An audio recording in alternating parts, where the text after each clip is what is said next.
I'll call the meeting to order. It's the 142nd committee meeting. That's good to know. So again, can I remind members and those in the public gallery to switch off mobile phones as they may interfere with the sound recording system, and the meeting will be on camera. Again, remind members of their obligation to declare any relevant financial or other interests in relation to today's business. And the volume on all tablet devices should be off. Function and F8 does that. We have apologies from Gordon Dunn and Cathal Hoshin, and William Humphrey will be joining us shortly. Are members aware of any other apologies? Nope. Okay. We have the draft minutes of the meeting of the 12th of March, which are at page 5 in your pack. Could I seek members' agreement that the minutes are an accurate record of that meeting? Okay, thank you. Which brings us then to the decal briefing on the angling review, and referring members to the Clerk's memo, which is at page 10, a copy of the strategic review of angling, which is page 14, and a briefing paper at page 27. And we have 4 witnesses joining us now. Fergus Devitt, the Director of Sport, Museums and Recreation, decal. Kevin Wilson, the Director of Development in the Lochs Agency. Stephen Bill, Coasts, Lakes and Unique Outdoors Manager, and Mike McClure, the Development Officer at Sport NI. So if you would like to proceed with your opening statement, thank you. Chair, thank you very much. Thanks for the opportunity to be here today to update and brief the committee.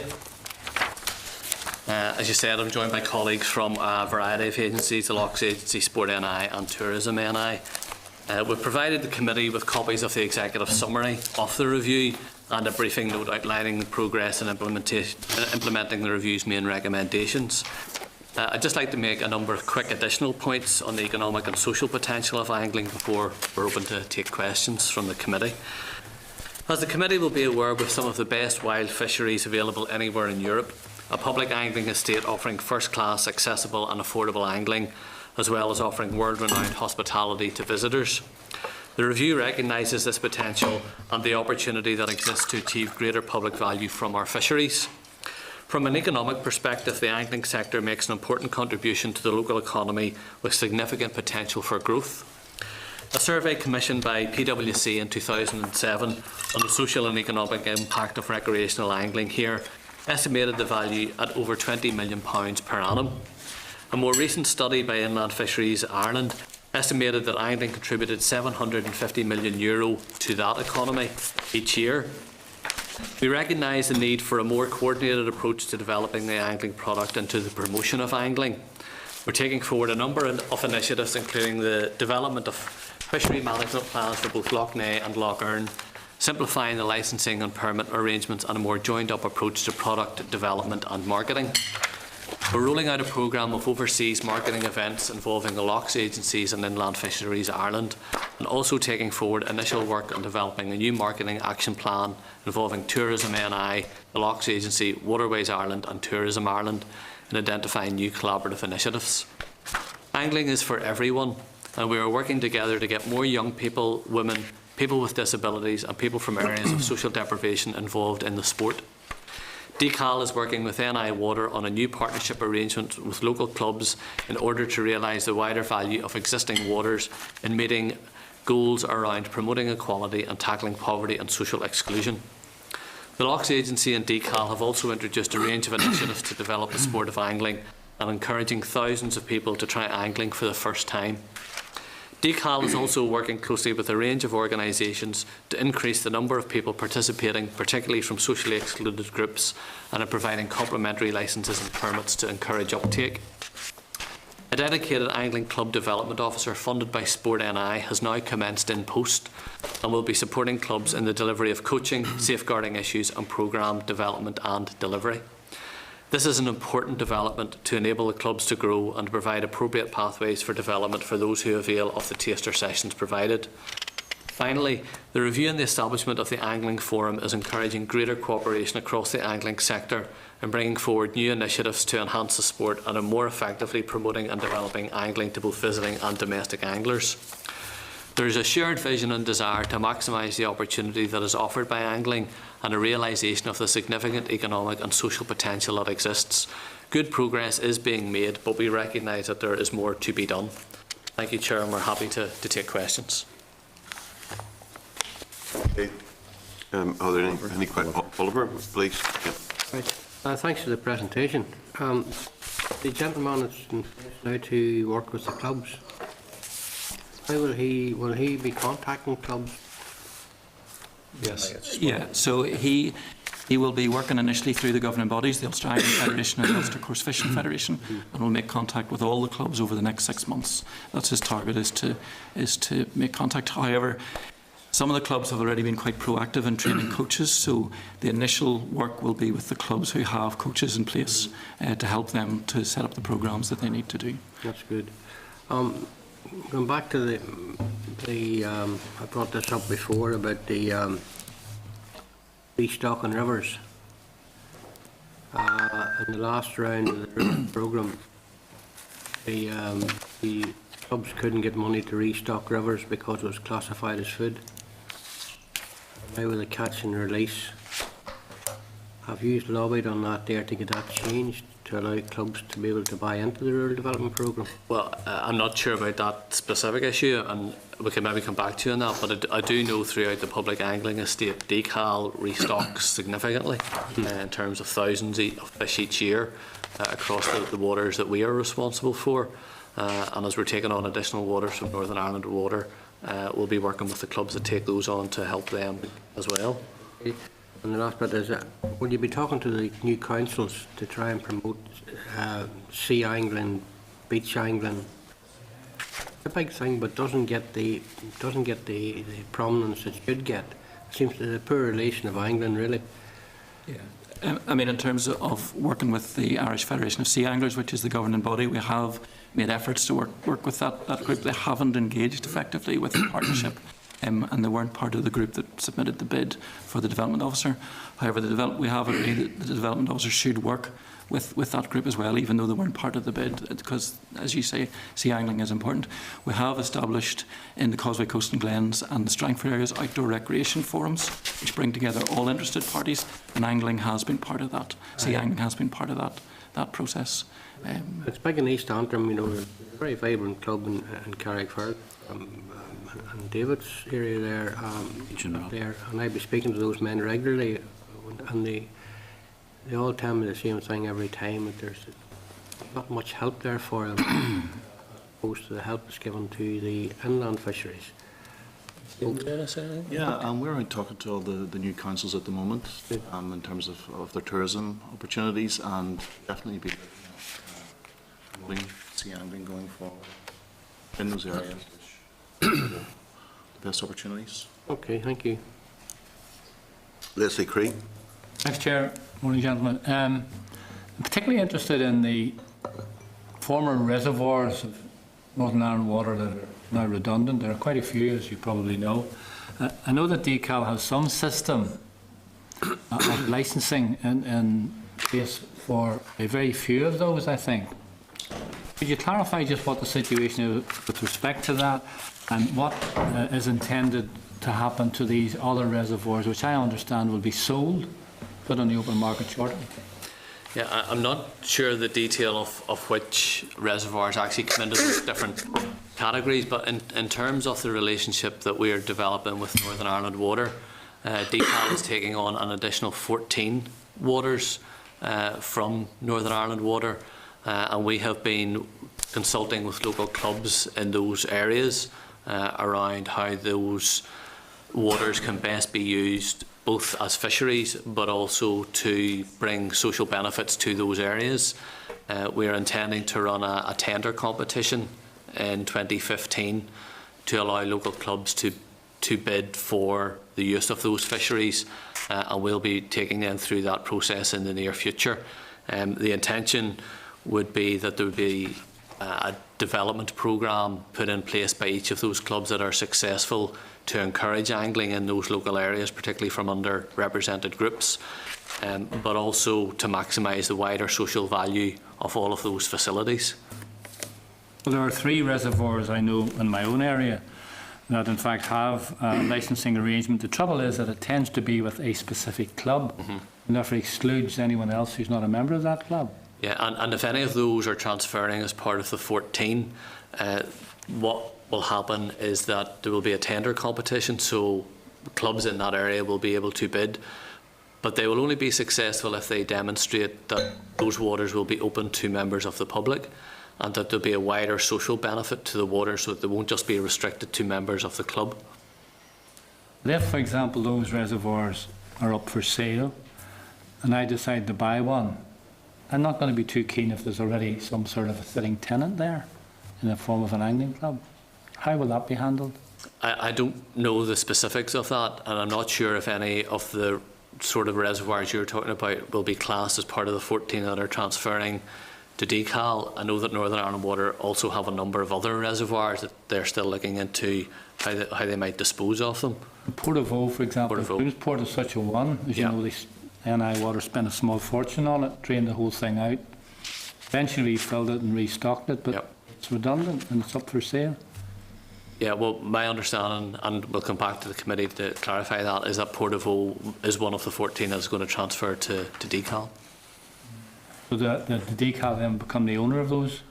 Decal become the owner, and we would then run a competition so that local angling clubs can bid to run it as a fishery, but we would make sure that there would be conditions contained within that would make sure that there's wider social benefit other than to just the members of that club. Interesting. Are you aware that some of the councils are interested in acquiring these same waters?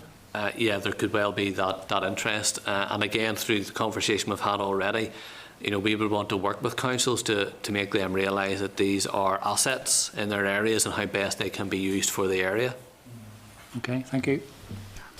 Karen? Yeah, thanks very much, Chair. Thanks very much for your presentation. I suppose it has been mentioned before that angling is greater tourism potential than even our golf. And with the lack of the improvement in facilities, how do you intend to improve the facilities around Well, the maybe waters? ask Stephen to comment a bit on the tourism potential. Well, the main platform we use to promote angling is the Discover Northern Ireland website. There's quite a lot of information on there relating to game course and sea angling, guides and gillie service, slicing and permits events, angling specific accommodation and links to our other partners. Just to give you a flavour, between May 13 and April 14, DNI recorded 6,465 page views relating to angling. Between May 14 and 15, there were 5,230. That's from a total of about 10 million page searches. So there's still quite a lot to do. The vast majority of the angling hits came from the Northern Ireland and GB markets. In terms of capital development and stuff like that in relation to angling, we have had several calls through our tourism development scheme in terms of that, and we've really only had a couple of applications. There was 2 applications between 2005 and 8. One for access and stands to the Ribble Stroll, which was withdrawn. And we also received 1 application for a sea angling project in Port Stewart, which was ineligible. Between the 8 and 11 TDS scheme, we received 1 application for an angling project at Kinnigo Marina, which was also withdrawn. In terms of further development, we have currently no capital scheme open at present, but I know that the Minister is very keen on a potential tourism growth fund, and we're working that up at the moment, so there may be opportunities to look at further development through that. Do you see that tourism growth fund has the potential then to bring big competitions to the like of our waters?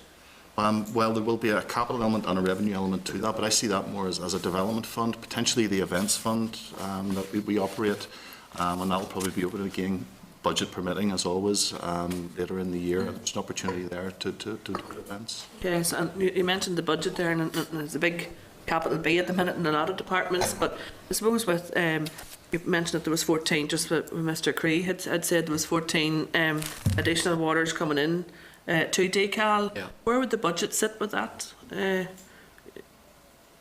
We have entered into an arrangement that at Northern Ireland Water are transferring those to Decal at no cost. No cost. So there's no capital outlay involved for us. Now, as we work with the clubs, there may be the opportunity to improve them. That could potentially be through, rather than capital outlay, work in kind, such as restocking or habitat improvement or things like that. I think, Kevin, you wanted to say something as well? Just in terms of the Lochs Agency's area of work, we have over the last few years undertaken a number of angling status reports, which really has baselined the assets that we have.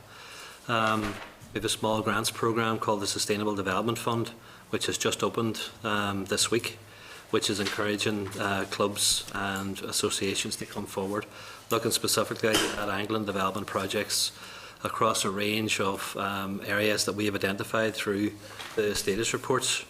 So over the next few weeks, we will be seeking applications for that programme.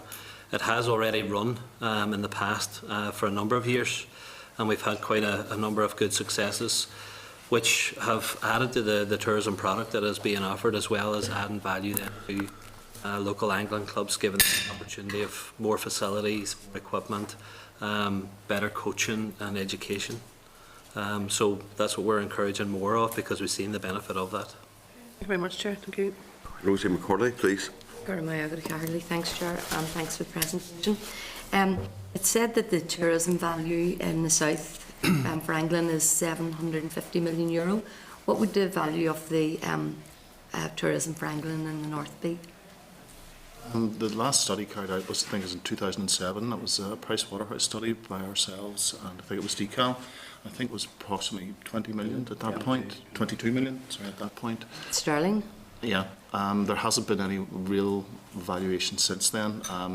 We know that the angling visitor spends much more than just the average holiday visitor. A Gulf visitor, I think, spends around £308 a day, and we'd expect an angling visitor to be on par with that, but we do not have that actual detail, but we know they do spend more than holiday visitors.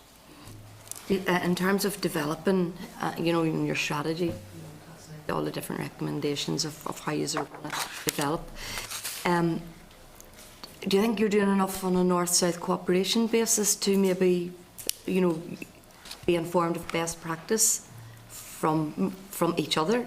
But presumably, maybe they might be ahead, given that they've got a more developed economy. One of the recommendations in the report was a better cooperation, looking at the tourism bodies.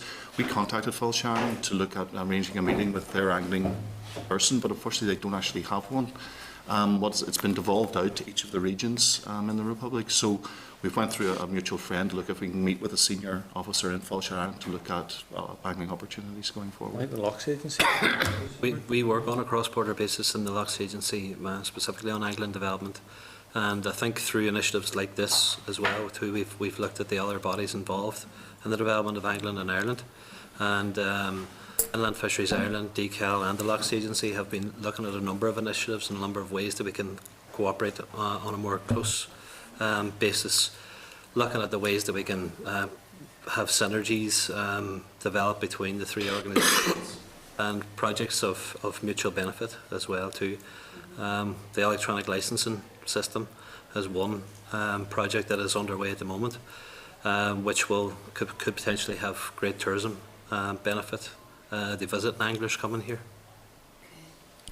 When we ran the conference last June, the angling conference, we had Inland Fisheries Ireland give a presentation, and we had another presentation from an angling guide in Ireland to look at best practice, and we're planning it with another angling forum meeting this afternoon, and we're planning another conference in November, and again we would want to look at learning from across the UK and Ireland and gain best practice from that. And is it your experience when people come, when angling tourists come here, do they just go to one location, or do they tend to move about?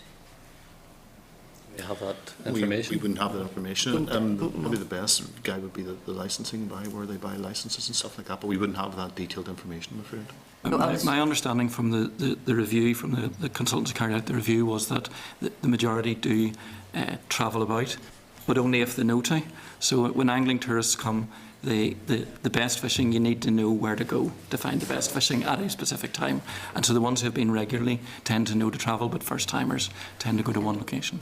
It strikes me then that it would make sense to market the island on an island basis, so that you were providing information then of all of the places throughout the island. It's a small for people who come. Certainly, we're looking at opportunities to do that, as Kevin has said, through the electronic licence, for example, in terms of how, if thinking from a visitor's perspective, what would make it easier for them Yes. It's just the more information you can supply, the better. So on the basis of that project, there's a joint marketing initiative through a website that is being developed at the moment, which is going to be that portal, that conduit, where a visitor will know to come to one place to get whatever information they need.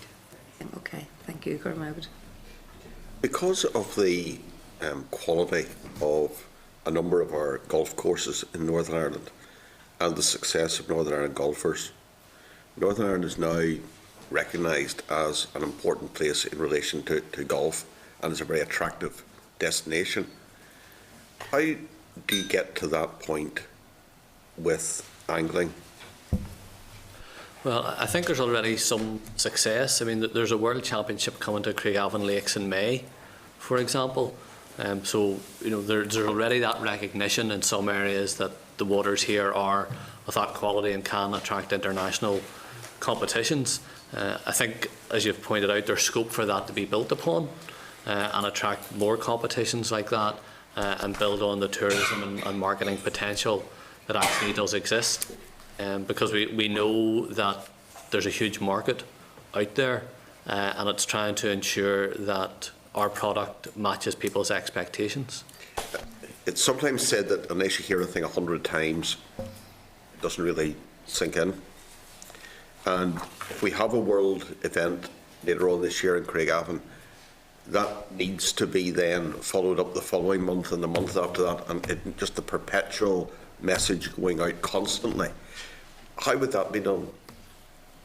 We'll put it out through our channels, obviously our website, but the social media opportunity these days of covering all this stuff is phenomenal. And most of you, we've talked about golf, but cyclists and anglers, they all tune into social media. We'll use those channels.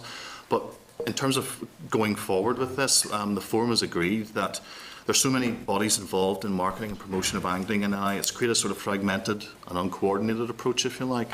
So we've met and talked about it, and we propose to put in place a new marketing and promotional action plan, not a strategy, an action plan, and to investigate the current roles, responsibilities and activities currently undertaken.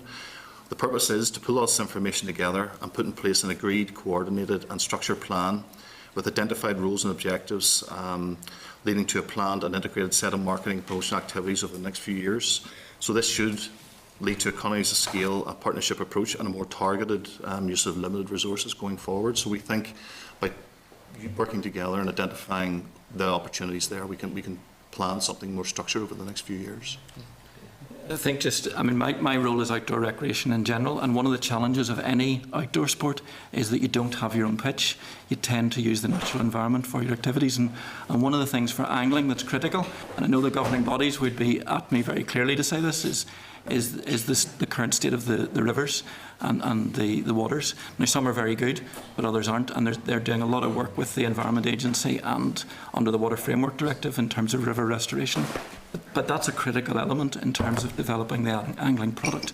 The evidence is that if you improve the river environment, the stocks of fish improve. There's no question about that. That's the scientific evidence. And so the effort is, river restoration and improving water quality.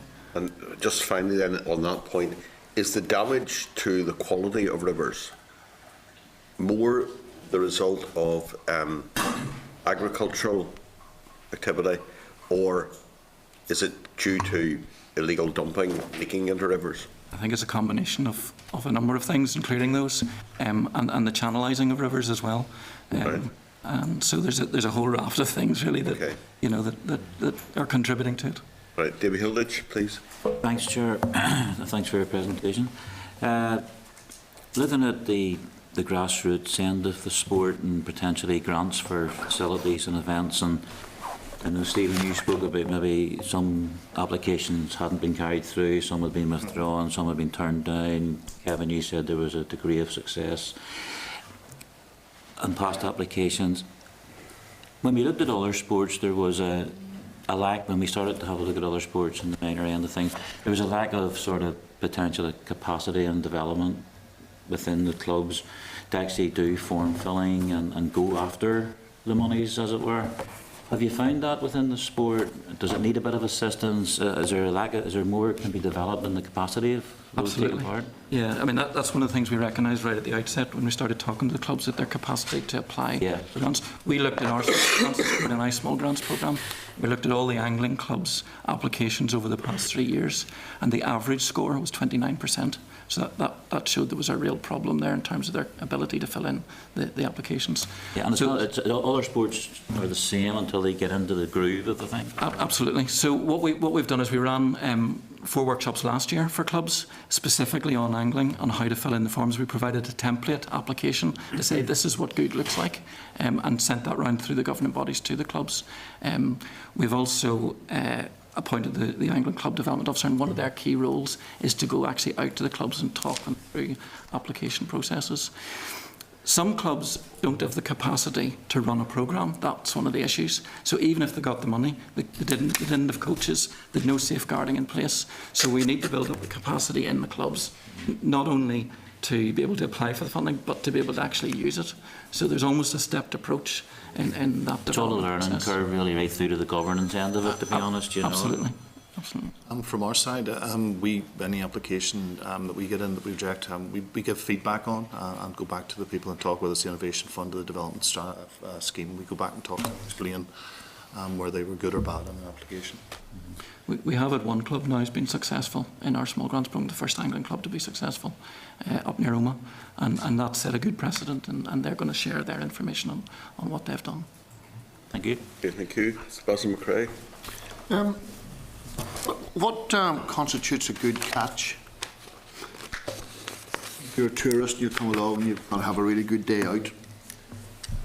How many do you catch? Well, I guess that depends on the individual's expectations, the type of fish that they're after, the sort of water that they're fishing in as well.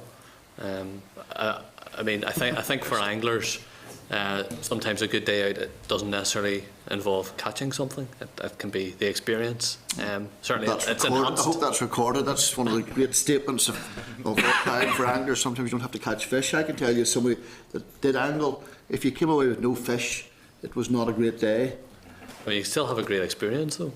I do, but if I want to go for a walk, if I want to go for a walk, I go for a walk. Or if I want to go in the boat, I mean, there's a serious question behind this, because actually part of the problem was that in places like Lough Erne, I don't know if is that covered in your area, is Lough Erne covered? Yeah.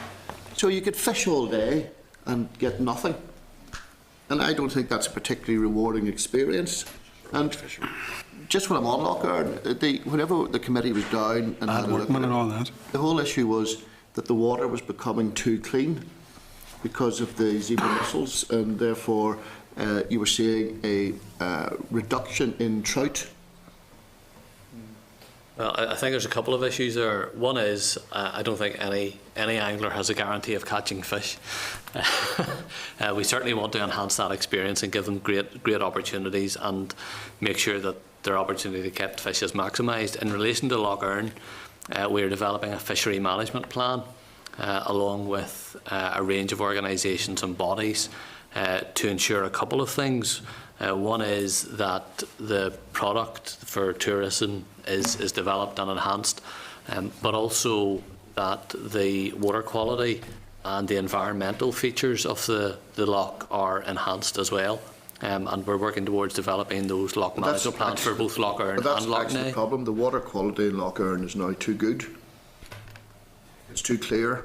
So trout, which have to compete with pike, can't do so because pike hunt by sight, and therefore the water's so clear they can go and wipe them out. And the reason why that's important is if you're trying to cover huge amounts of water, every fisherman knows that you need to fish where the fish are, not just flog it to death. And so I wonder, in terms of where you try and get hot spots for people to say, you know, this is where you should be going to fish to catch fish. Yeah, and I think that's part of the development of the loch management plans, is to collectively get an understanding of what resources there are within each of those lochs, how they can be developed, how they can be enhanced for tourism, and if there are specific areas within each of the lochs that are better than others, then to direct tourism or tourists towards those so as they do have a good day's fishing and get a good catch. We also took the opportunity to have a look at your NI Direct site, which I think you said was one of the primary ways of communicating with people. Is that right? Well, in terms of promotion, the Discover Northern Ireland Yeah. site, yeah. And there's a link onto that in terms of permits and things like that. Takes you to NI Direct. I'm just looking at this map for fisheries in County Down, and two of them are in my constituency, Hillsborough Lake, which I've never seen anybody fish. You know, because we walk around it. I mean, it's shallow. It says in there it's flat. I mean, is Hillsborough? Does anybody fish in Hillsborough? I don't know the answer to that, but we can check that out. I just think it's slightly misleading that if you, not that it's intentional, but I'm just saying that if I were a tourist coming along to Hillsborough Lake, I don't know if there's any fish in it actually, but I've never seen any fishing. And the other one that catches my attention here in the map is Ballykeel, Loch Earn. Is that in County Down? I don't know. Well, I've just said that the information that comes out here on this particular site that you referenced. That's the NI Direct site. Yeah, I'm just looking at it here. But my point is, whenever I was doing fishing, and I did a lot of fishing, particularly in the south, in Mask and Corrib, over in Donegal, and you knew exactly the different types of fish that you had. You knew if you went to Donegal, because there were peatlands surrounding it, that you were going to get small fish, but you might get a lot of them. You might also, if you went to that place, you might get sea trout coming in, and people would plot those. Whereas if you were going to Mask or Corrib, you were looking for big trout, you might be looking for ferox trout, those sort of things. This is the information that people that are really interested in fishing need to get. And I suppose a fair amount of it comes from, this will be the last point I'll ask, just the interaction. A lot of it will come from the international angling magazines, you know, great fishing that I've had in X and the Gulf. Have you done much of that? Any reports or anything in that to encourage people to come to our hotspots? Well, there's been a number of initiatives have been taken forward on that basis, and that's part of the joint market and promotion activity that we're doing now between ECAL, IFI and the Lochs Agency. International shows are being attended by the three organisations selling the story collectively. I know in the last few years we've had an angling experience at each of these shows, or at a few of the shows, whereby we've actually brought over an angler, say from England, to have an angling experience in Northern Ireland, and then use that as the basis then for following their activity, laying everything on for them about where their accommodation is, how they're going to get here, having the right guides to take them to the places where they are more likely to actually catch. That's good in the shows. Do you do anything with the angling magazines? Well, the follow-on for that is that they're shadowed by a journalist, by a local journalist, and then we then put the story forward. The angling magazines likely pick it up because it's a real experience. It's not just by one of their own editorial staff. It's telling the story of someone's actual experience when they came here. I won't trouble you any further, but I would be interested, because I used to catch trout, then I stopped catching trout, so then stopped angling. Right? I would be interested in where the good places are to go, because I think you need to promote it. And I think there's a whole issue coming in about, you know, whether you're fishing on the top of Fairhead or whatever it is. There is a lot of things, but you need to be in the know. Every angler knows there's no point in flooding the dead water. You've got to go where the fish are. And I would be interested in if you wanted to send me some information about how we plan to communicate with our people. Yeah, and I think that's part of the challenge is to develop that potential, so that if people are coming here to fish, that they have an opportunity to pick their sites dependent on, you know, the location of the fish that they may want to angle for, and also their opportunity to catch them. And that's something we recognise there's more work to be done there. Thank you. Just crosses a number of different departments, obviously the Lochs Agency, and you've DECAL and so on. With the reconfiguring of departments, how does it, where does angling fit in? The intention at the moment is that the new department that is going to be created looking after agriculture and rural development, inland fisheries, which is currently part of DECAL, will move into that department. So it would be alongside sea fisheries. So all fishing would be in the one department? Yeah, and I mean the Lochs Agency would be part of that department as well. I suppose Waterways Ireland has an interest as well to an extent, and I can't remember which department it is scheduled to go to. Okay. That's fine. Oliver? Just quickly, thank you, Chair. You mentioned the Tourism Growth Fund. Any word of the money in it yet? No. That fund, correct me if I'm wrong, will work in partnership with the new councils. That was one of the options proposed. I say we're looking at the whole opportunities now. The Minister's keen, we're looking at how we could actually roll it out, but there's been no firm proposals as of yet. But the councils definitely were mentioned, yes. But she did say that the councils would be partners in it. So this is where I've asked you need to be talking to the councils to find that out. And what about Invest NI? In terms of? In terms of the Tourism Growth Fund. No, it would be us that would be administering the Tourism Growth Fund. I look after the tourism accommodation grant facility. Well, Invest NI are being looked at as possible partners in that Tourism Growth Fund. Possible, I said. Now, if that Tourism Growth Fund is going to be a large, to deal with large events, I think the chairman sort of hit on it there a bit when he asked how you get from golfing, the Open, to the same equivalent in fishing. This is where I think where the Minister, whenever she announced the Tourism Growth Fund and included the new Tourism NI and Invest NI and the councils. So we need to be making sure we know who all is involved in this here, because if we are to promote, say, beach fishing, we need to know what beaches qualify for international standards. You have a few on the coast already, but those councils now, it will depend on how much they're going to put into the pot. But we need to know all these questions and answers, because Invest NI are in there somewhere. Well, as soon as the proposal's firmed up, I'll get through the committee information to you. Good. That would be useful, because we need to know that very, very soon. Thank you. Just a final query. As well as the tourism potential, there is reference there to marginalised communities, disadvantaged communities and so on, access to angling. There are, in North and West Belfast, you would have a number of waters that are, like the Waterworks has angling there. You've got a couple of dams there, Springfield Dam and up at Ligoneel. How do they fit in, or what are the potential opportunities there in terms of future strategy? Well, certainly I can speak from a decals perspective. I know Lochs Agency has done good work as well, not necessarily in those areas, but there's a range of programmes that Lochs Agency would run, for example, with the criminal justice system. From a decal perspective, we have a community outreach team which does a lot of work in a range of areas, particularly around issues such as mental health and also young people who are either at danger of going into the criminal justice system or have already entered into it. We have worked also with the likes of Extern and the Simon community.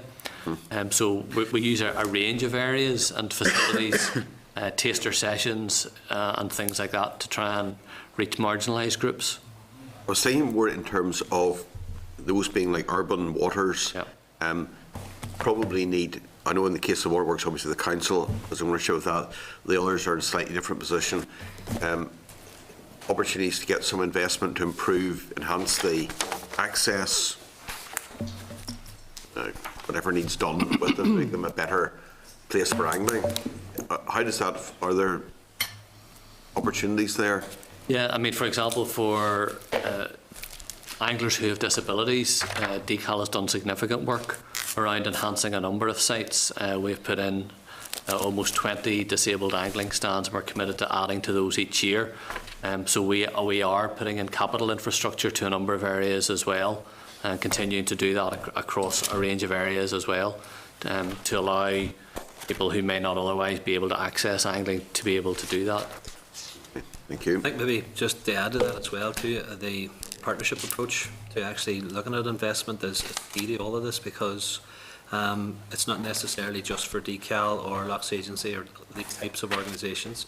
It's the access to different types of funds could very much come through the community sector, and engagement with the community sector is key to that, because as Fergus talked about earlier on, the partnership approach with these contracts that are going to be coming out through the 14 NI Water projects, that engagement with all of the different stakeholders who are involved and need to have an input is how the thing will actually happen. And different types of organisations could apply, for example, for peace funding, whereas maybe larger organisations couldn't access that. So the programming elements of it all, as well as the capital infrastructure, are the key to the sustainability of angling. Also, just in terms of the club development side of things, the officer, one of their roles is not just to work with the existing angling clubs, but to engage with community associations and community groups to look at the development of community angling groups, which are more informal sorts of clubs, and it's to take a new direction really in terms of club development. And that's been very successful within one of the other minority sports orienteering, where the officer has come in and developed community orienteering groups, and we're looking at that model and transferring that into angling as well. Okay, thank you very much indeed. Thank you. That's great. Thank you. Thank you. Thanks very much. Thank you.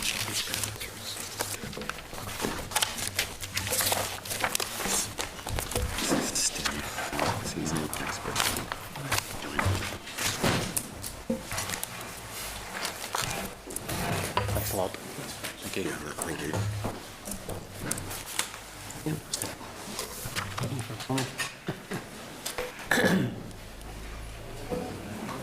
Beautiful work by the place. Over? Yes. Just there's a thing going through the Guard Committee, the Reservoirs Bill. Yes. I think it's something we need to look at, because anybody who rents or leases out a reservoir, they're liable for, you know, pretty big, and the maintenance and the keeping of those reservoirs. And there's already one club in there now that's got it leased for fishing and that. You're liable for all the maintenance of it, etc., etc. So it may be something we need to look into as well. Okay, thank you. Members content to move on to the next item? Okay, right. Next item is the decal briefing regarding proposals for a fisheries bill. And could I refer you to page 31, which is the clerk's memo, a letter from decal officials, page 34, and from DART officials, page 37. Fergus has stayed on there, and we're joined by Seamus Connor, the Chief Fisheries Officer of decal, and Liam Devlin, the Deputy Principal Inland Fisheries Group in decal. So this briefing will be hand-sorted as it deals with legislation. So if you would care to make your opening statement. Chair, thanks very much, and thanks for the opportunity to update the committee on the outcome of a consultation on amendments to inland fishery provisions within the Fisheries Act. In response to stakeholder concerns arising during the consultation, a number of amendments have been made to the original proposals. The committee has already received a written summary of the final proposals that are now intended to be taken forward. The amended proposals will help to modernise enforcement activity and to realign the 1966 Act with its obligations under EU directives such as the Water Framework Directive and the EU Services Directive. Overall, the aim is to ensure the powers under the 1966 Act remain fit for purpose, and that decal has the flexibility to respond to evolving fisheries management practice and its EU obligations. The aim is responsible for the processing of the inland fisheries legislative programme, and he'll now take the committee through some of the detail of the consultation outcome. Thanks, Fergus. The joint consultation on the new Fisheries Bill launched on the 18th of August and concluded on the 10th of November last year. Over 1,800 individuals and organisations were notified of the consultation, and it was also advertised in the 3 main local papers and on the DART and decal websites. Members of the committee were also briefed on the detail of the proposals on the 24th of September last year. We received 57 written responses. To recap, the decal proposals focus on 4 key areas: fixed penalties for minor fishing offences, transfer of powers relating to fishing permits from DART to decal, streamlining of fish dealers' licence applications, and protection and free passage of fish. Over 90% of respondents agreed with the proposals to introduce a system of fixed penalties for minor fishery offences. Specific offences will be determined and set out in regulations, which will also detail the penalty level for these offences, the issuing authority, process for payment and the mechanism for reviewing the level of penalties. Essentially, if the penalty is paid on time within a specified number of days, the person would not be liable for conviction, and any criminal proceedings would not be taken before the period specified on the notice is over. This will have the effect of decriminalising angling activities so that angling errors need not end up in the criminal justice system. This will free up invaluable resources to allow the Department to focus on the protection of wild fisheries, the management of commercial fishing activity, and to extend its community outreach programmes. Likewise, there is also overwhelming support for the transfer of the powers to issue permits for the public angling estate from DARD to DCAL. This is an administrative exercise to address an issue which may have been overlooked when powers were transferred on the creation of DCAL in 1999. The removal of the requirement for a JP to approve a fish dealer's application generated more comment, mainly relating to the need to tighten up on the regulation of dealer activity, which falls outside the scope of a consultation and can be addressed through regulations. Taking forward, this amendment will help to ensure compliance with the EU Services Directive by removing a barrier for service providers to trade across borders and facilitate an uninterrupted online application system. With regards to the proposals relating to fish passage, following further consideration and legal advice, a number of proposals have now been amended or will now not be taken forward. DCAL had originally proposed to seek new powers to remove man-made obstructions in rivers to allow free passage of fish, to remove exemptions for fish passes on structures built before 1842, and for powers to remove dams where the owner has not complied with the requirements to provide a fish passage. A number of concerns were raised by hydro and dam owners that these new powers were excessive and represented an infringement of property rights. Moreover, legal advice has clarified that the 1966 Fisheries Act already empowers DCAL to direct that a fish passage can be constructed in the majority of cases. Exemptions are important where it would be unreasonable to force a fish pass to be built or where alteration may impact on the historic environment. Instead, DCAL will review its application of existing powers and work with dam owners to ensure all is done to facilitate fish passage wherever possible. It should be further noted that DCAL has the powers to construct a fish pass in cases of non-compliance and can pass these costs on to the owner. So the proposals that will be included in the draft Fisheries Bill are as follows. DCAL is intending to take powers for the removal of man-made obstructions in rivers where an owner cannot be identified and the construction of a fish passage is not considered appropriate.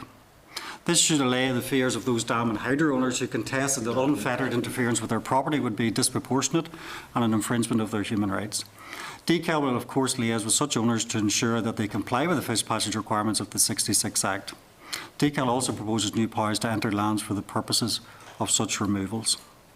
There are also a number of measures to improve the protection and free passage of fish, which were largely accepted by consultees or where there were no overriding legal concerns. These include a new requirement to seek the Department's permission before removing any material from the bed of a river or lake to protect the spawning grounds of fish. This requirement currently only applies to rivers. Current legislation places an onus on dam owners to provide and maintain fish passage in river dams for salmon, trout and eels. This will be widened to include lampreys, which also find difficulty in passing such barriers. DCAL will also require any new mills coming into operation to install gratings with bar spacings of not more than 10 millimetres. This would negate the requirement to fit wire lattices in springtime to protect small fish descending the river at that time. That's a brief summary of the DCAL legislative proposals which will be taken forward to a draft bill. Following members' consideration, DCAL will publish a summary of consultation responses on the Department's website. The proposals have also been subject to an equality impact screening test. As outlined, a number of amendments have been made to the DCAL proposals in light of legal advice and consultee concerns regarding interference with property rights and are now believed to be compatible with the Convention on Human Rights and have no differential impact on Section 75 groups. The draft partial regulatory impact assessment that accompanied the consultation on the proposals concluded there were no direct or substantial financial implications from the policy proposals. Any minor costs were outweighed by the benefits. Consultees were asked to comment on these conclusions and where issues were raised, particularly with regards to interference with hydros and property rights. Policy proposals have been amended accordingly. A joint paper seeking executive approval to the draft bill has been tabled, and early indications are that all ministers are content with the final proposals. We will, of course, continue to update the CAL Committee as the bill progresses through the Assembly stages. We're now happy to take members' questions. Are there any questions members have? Or, yes? So can I just ask you, on the fish bypass or other systems that are installed whereby fish can get about their normal business? There was a major kill at Ballyshannon recently because of some system not being, I guess, maintained, is probably the charitable way to say it. Are there any such likely possibilities of this happening at any of the ones in Northern Ireland? If I could take that one.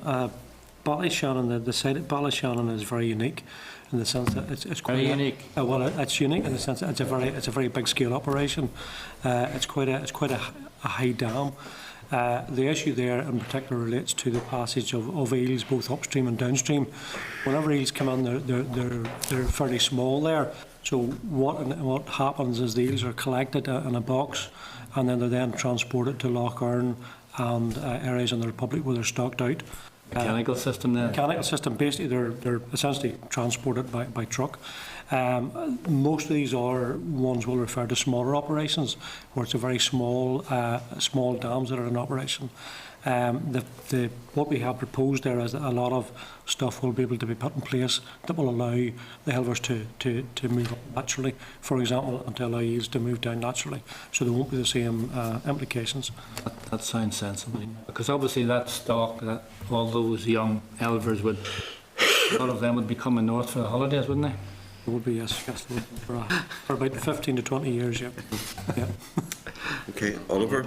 Yes, the removal of some of these dams and all was one of the main things that some of the fishing clubs brought up in the consultation, because they're on private ground and private fishing, and the fees are charged and all the rest of it, you know.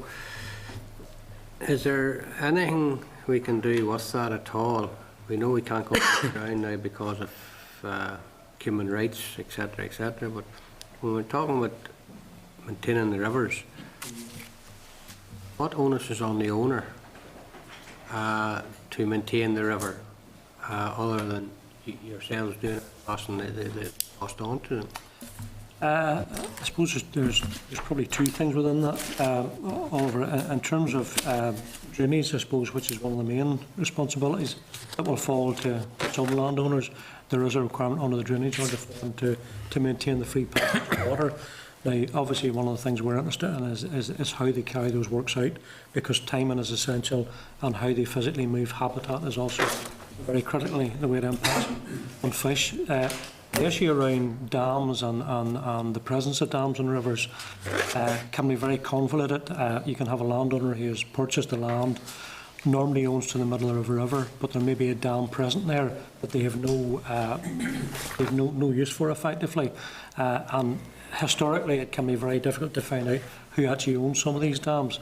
So that's why we were keen to move that forward, that where there was a dam and there was an option to remove it without any impact on the landowner or the person who owned the dam, that could be taken forward, possibly, as opposed to maybe creating a fish pass, which can be very expensive. Some of these dams, the fish passes on them aren't terribly good. That's another thing that the clubs came in the consultation. Can they be improved? Because the clubs, when they hear this now, will be coming back at ourselves again. Yeah, I mean, some clubs have taken proactive steps where a fish pass has been put in place and may have been previously approved by the department many years ago, based on the technology and I suppose the technical assessment then, and have gone and actually attracted funding to replace the fish pass with a much better system. There are some tweaks that can be done on the ground.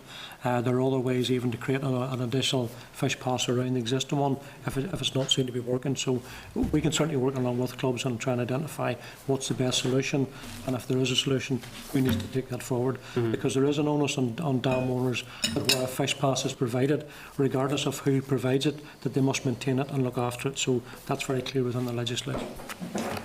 Councils now amalgamating, a lot of councils now will own or do own now and will be taking over reservoirs, for example. Are we talking to them to bring them up to speed on what's going on? With regards to dam ownership, it's slightly different. It's covered under the reservoir bill, which will require them as a dam owner to look after the infrastructure. In most cases, it will tend to be that there maybe is not a requirement for fish passes, or there hasn't been a fish passes. It may be very far up the system. In other cases, there have been fish passes installed to allow fish to get around them. But certainly the reservoir bill is quite clear for them in terms of looking after the infrastructure there. Again, if they own a fish pass, there's a legal requirement for them to maintain that fish pass on the Act as well. Thank you. Thank you. Okay. Thank you very much. Oh, sorry, Basil. Thank you. So this is going to be a joint bill. How does that work? DARD officials and ourselves are working together on the legislation. Both ministers are going to introduce it to the executive, and then it will be responsible for taking it through legislative passage. So I just look at the briefing here for the decal side of things. Fixed penalty notices, removal of JP authorisation, and free passage of fish. Is that it?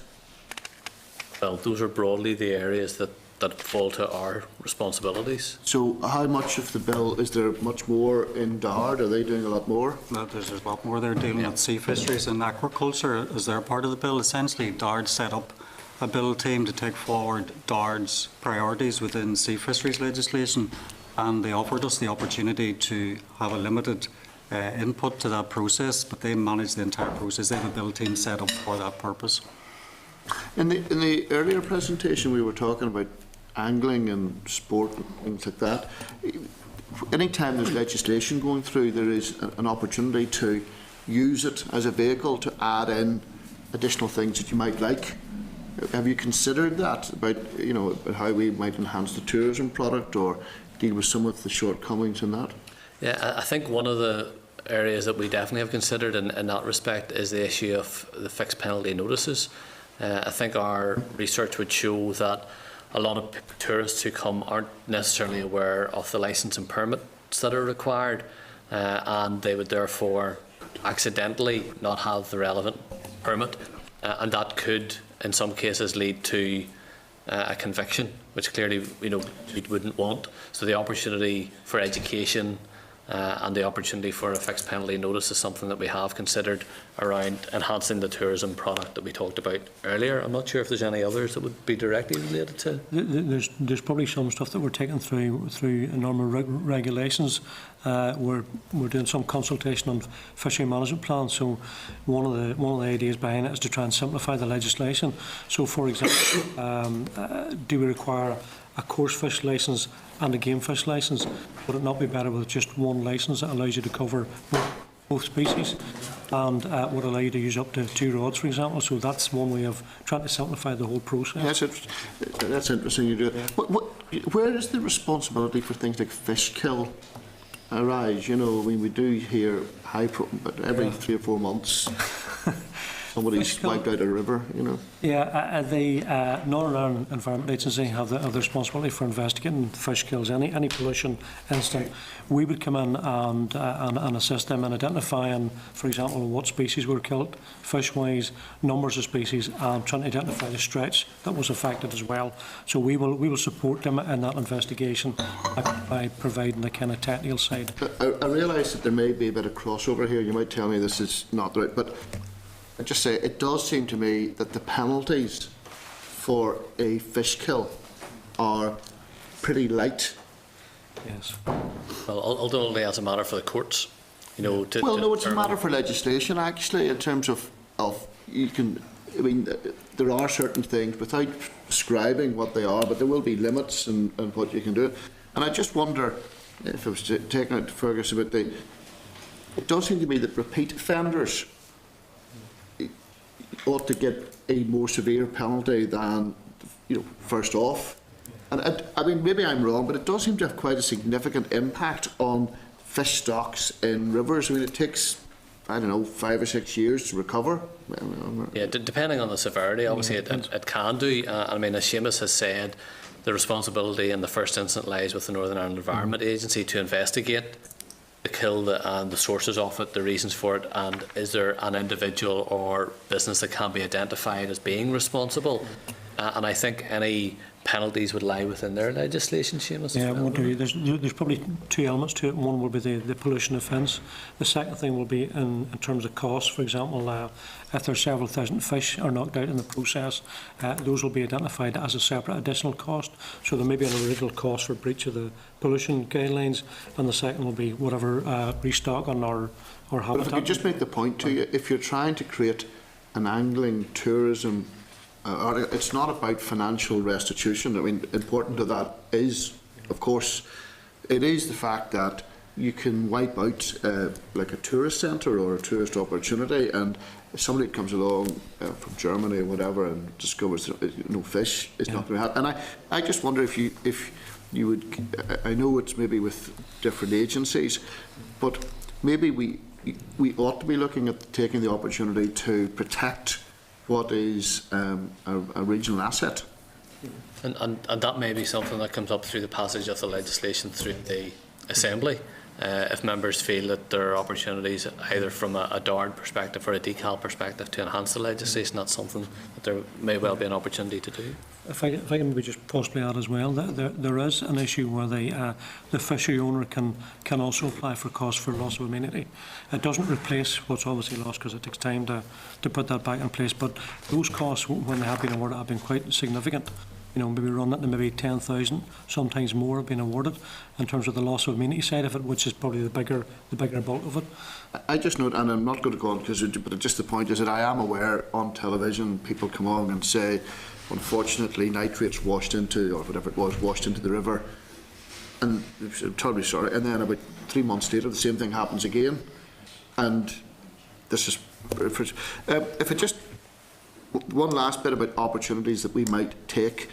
It does seem to me, without being critical, that a lot of the fishing stands that are around in some of our best fishing areas, that they become a little dilapidated. You know, they were put in with gusto, and then they're beside the water, and it's. But, you know, is there no way? There must be a health and safety aspect and even an amenity aspect to those. Should we not be considering how we make sure that those are up to the standards that we need? Because the last thing you want is somebody wrecking themselves when they're over on their holidays. I'll maybe take that. I mean, our own waters are inspected twice a year. All the facilities are checked twice a year. We carry out whatever repairs are necessary. You're right, there was probably quite a provision made maybe 10, 15 years ago in terms of under the old Uric scheme and schemes like that there. But there's quite a lot of other stuff that's out there that doesn't belong to fisheries. We work along with Waterways Ireland as well in the provision of new and updated facilities. So there's an opportunity, and also with councils, to create car park and to create fishing stands, etc., and to upgrade areas. And we certainly do that wherever we can. But currently, we're inspecting them twice a year. If the chair would allow me one more question, I'm sorry I did say it's finished, but just to follow up on that. We looked at Waterways Ireland and we looked at the capital funds that they have available, which are limited. Shall we say, and because there's no statutory responsibility to do things, then in the current climate nothing gets done.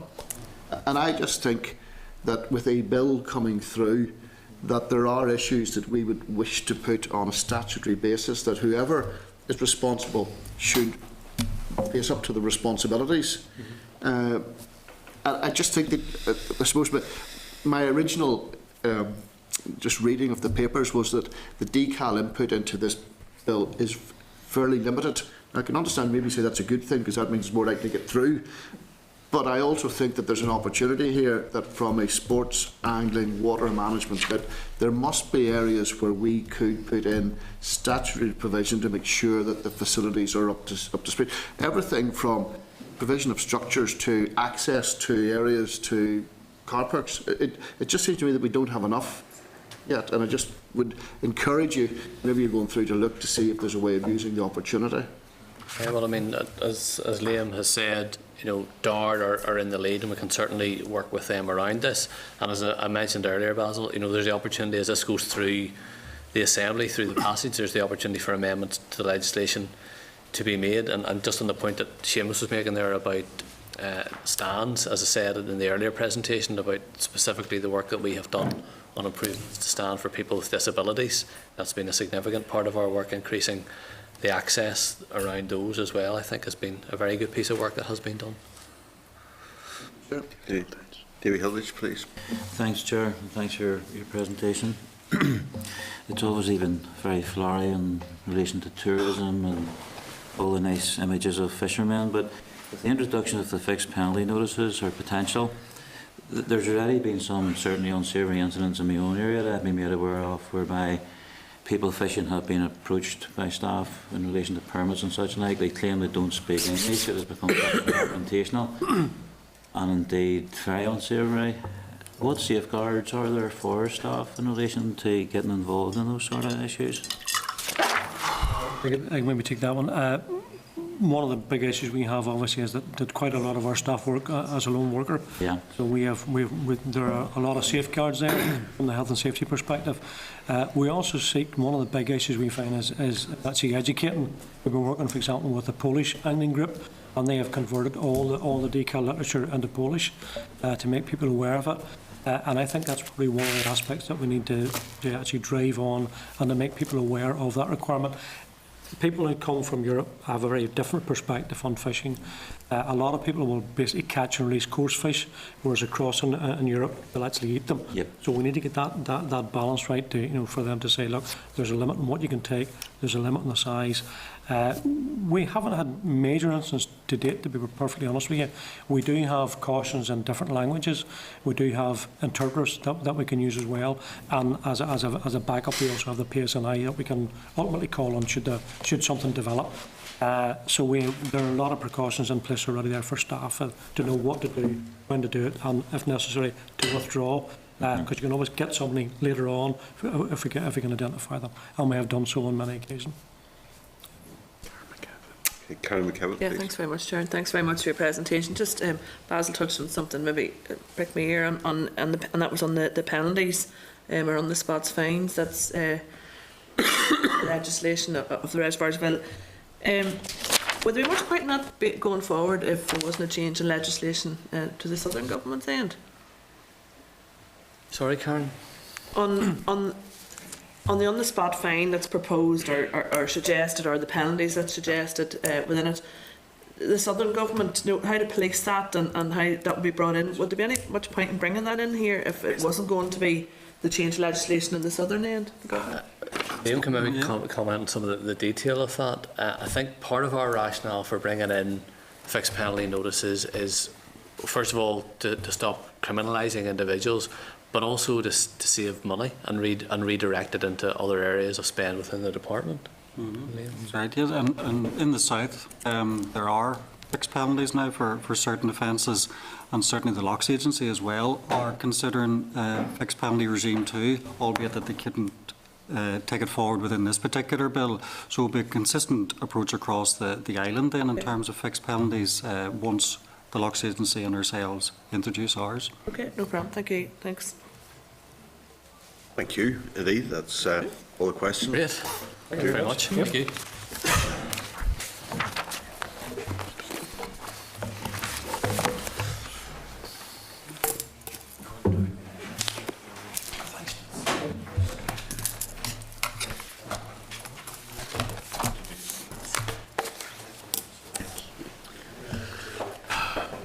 Right.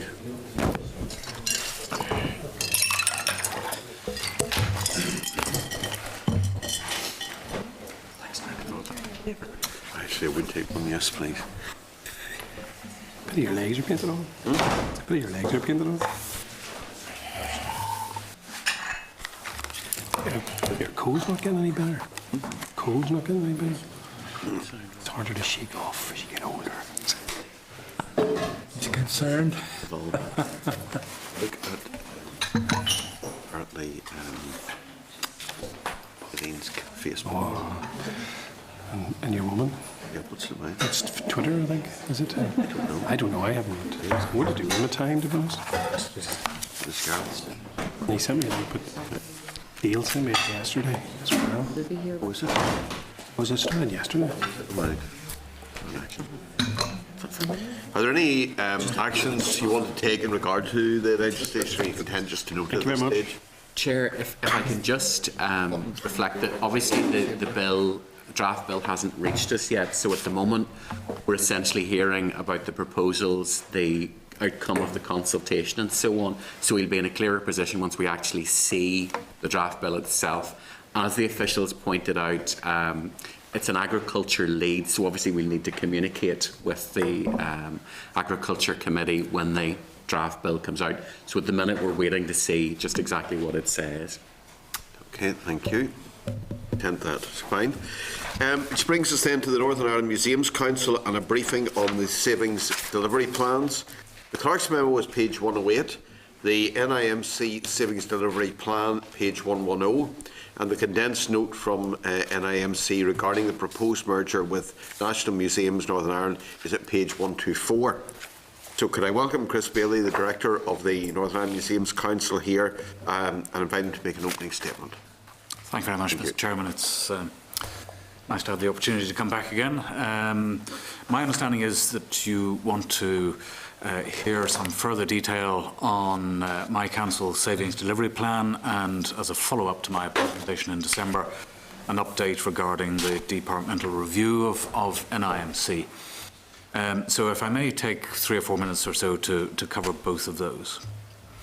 NIMC was asked to put forward a business plan for 2015-16 on the basis of a projected 11.2% reduction in the level of funding it receives from the Department of Culture, Arts and Leisure. In actual terms, this will see a reduction of just under £30,000 and would see the departmental subvention standing at £236,000 for the next financial year. Now, the budget consultation document issued by the department indicates a budget of £240,000. Now, I gather that that differential is due to roundings within the department itself. So, £236,000 for 2015, compared with a budget of £266 for the opening budget of £266 for the current year.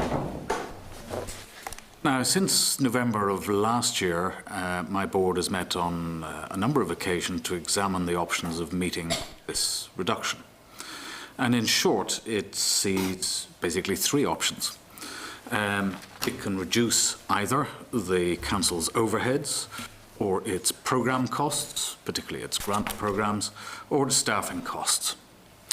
And it'll perhaps come as no surprise to members that, given the demonstrable value of our programmes and our grants, and the essential developmental role of our staffing complement, we currently have 5 staff, the NIMC board is looking to reduce its overheads further. Now, like, I imagine, every other organisation that has come before you on this subject, we have applied considerable pressure over the years in reducing our overheads, and there is little leeway left to find further meaningful reductions. However, we do maintain a rented office. And after discussions with both the National Museums Northern Ireland and with the department, my board has agreed that we should give up the office and seek to co-locate with National Museums Northern Ireland. And we have set in train a process for doing so, and we hope to have moved by the beginning of August of this year. Now, the projected saving in that half-year rental is £15,000, and we'll obviously save some running costs in 2015-16, and there will be obvious impact as we move forward into the future years. So that leaves us in 2015-16 a shortfall on the savings target of about £12,000. Now, we're anticipating that we will meet this through a salary saving by not covering the salary of one member of staff who is currently on maternity leave, and she will be back with us by the time we relocate to the National Museum site. We could venture on the impact of giving up the facilities that we currently have in our headquarters, indeed the iconic presence that comes from having a headquarters. But the main impact, I think, in next year that is of concern for me is around not having the development officer who's responsible for education and learning for, if you like, the first half of the year. Nevertheless, she is eager to come back. We've obviously kept in close contact with her. So it is only an interim concern, and I'm hoping that we'll be able to push the accelerator pedal hard when she gets back with regard to developing the education and learning offer across the 38 local museums, particularly in regard to engaging people in areas and in communities that are considered less well off. Now, as I was probably indicating, we are operating in very fine margins indeed. For instance, that rounding anomaly of £4,000, I mean, that's the equivalent of our funding for Lisburn, for example, Lisburn Museum, to deliver an engagement initiative that's focused on communities in Tona, Old Warren and Colin with great effect. And it is generating a great sense of involvement and ownership. So, before I move on to the arm's length body review element, let me just reiterate that we continue to seek to generate as much income as we can from sources other than the department. For instance, we gain about £12,000 a year from our membership. We bring income in through the training that we provide, both for the sector and that is open also to the general public. And we have been very successful over the last few years of getting HLF grants. So in the last 4 years, we've garnered some £900,000 from that source. And it goes without saying that we'll continue to work hard to in this area and have specific plans with over the next few years in this regard. Now, at the end of my presentation to you in, I think it was December, the committee asked that I provide a synopsis of the pros and cons of the preferred option within the departmental review, and I think I have provided that for you. And as you recall, in very short order, the DECAL report suggests there are 4 advantages, namely a reduction in departmental sponsorship, which is, quote, unlikely to be cash releasing, unquote. Savings of £60,000 a year, that's debatable now, primarily through reducing NIMC's administration and accommodation costs. That local museums will have access to National Museum staff, and that the administrative savings providing, quote, the opportunity for increased investment in the sector, unquote. In short, as we see it now, the departmental sponsorship arrangements is a minor consideration, nugatory in financial terms. Local museums have always had access to NM&I expertise, either directly or through us.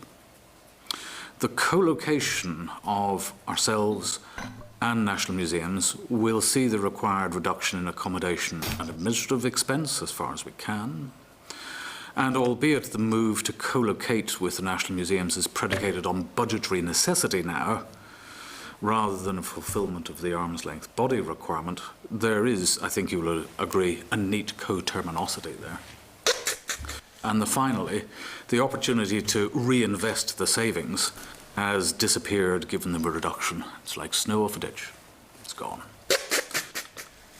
I also highlighted some of the technical and financial considerations that would need to be addressed, which are not fully considered in the review report, and which are likely to have a cost consideration. For example, the inability for us to then bring in membership from our income, because membership would disappear. The likely impact in terms of, likely detrimental impact in terms of our ability to raise money from other sources. For example, our money from HLF is predicated on that there is a partnership between NIMC and the National Museums. So that would disappear. But setting these aside, what would be the result of the merger? It would establish National Museums Northern Ireland as a monolithic structure responsible for delivering 3 museums and then taking on the responsibility for assisting the development of the further 38 plus museums. When the NIMC board has considered the prospect of merger, its members have voiced concerns that do not seem to have been aired thus far. And indeed, the consultation with the sector has not been part of the DCAL review and has not informed their considerations. So I'd like, literally in a minute, to try and reflect these, because I think they will be of interest to you. NIMC is constituted as a company limited by guarantee. We have a board, and our Articles of Association say that the directors are drawn from various constituents. We have some ministerial nominees. We have some members who come from the district councils, normally elected members. We have representation from the council-run museums and from the independent museums, from the universities, and in the past we've also co-opted people with particular expertises, teachers, historians, people from community relations. We're a membership body. We have some 110 subscribing members who include all of the local museums, most local councils, and a host of individuals and heritage bodies. Membership elect the chairman. They have a direct say in what the council does through our annual general meeting, through our museums forum, through consultations, through representation on the board, and indeed it could be argued that the mechanisms employed and their intent mirror what is going to be required of the new local council through the community planning in terms of consultation, involvement and engagement. A merger with NMNI would likely see the disappearance of those mechanisms with the disappearance of the NIMC board and the council's membership. And as such, the functions would become absorbed within a larger body. The scale of the sector, indeed the scale of NIMC, means that we work very closely indeed with the people that we seek to influence, work with, and on behalf of. We are in touch with their issues and aspirations. But such proximity also enables us to advocate the needs and benefits of, for example, the Northern Ireland Museums policy, ministerial and departmental priorities and those of the programme for government, and get them reflected in professional practice and attitudes of those who work and volunteer in our museums. NIMC's structure, its scale and its culture is manifest in a sense of ownership, of involvement, connection, contribution, collegiality, trust, not accommodated, perhaps, within a monolithic structure that may result from implementing the preferred option of the current review. Thank you very much indeed. Thank you. Are there any questions at the moment? Right.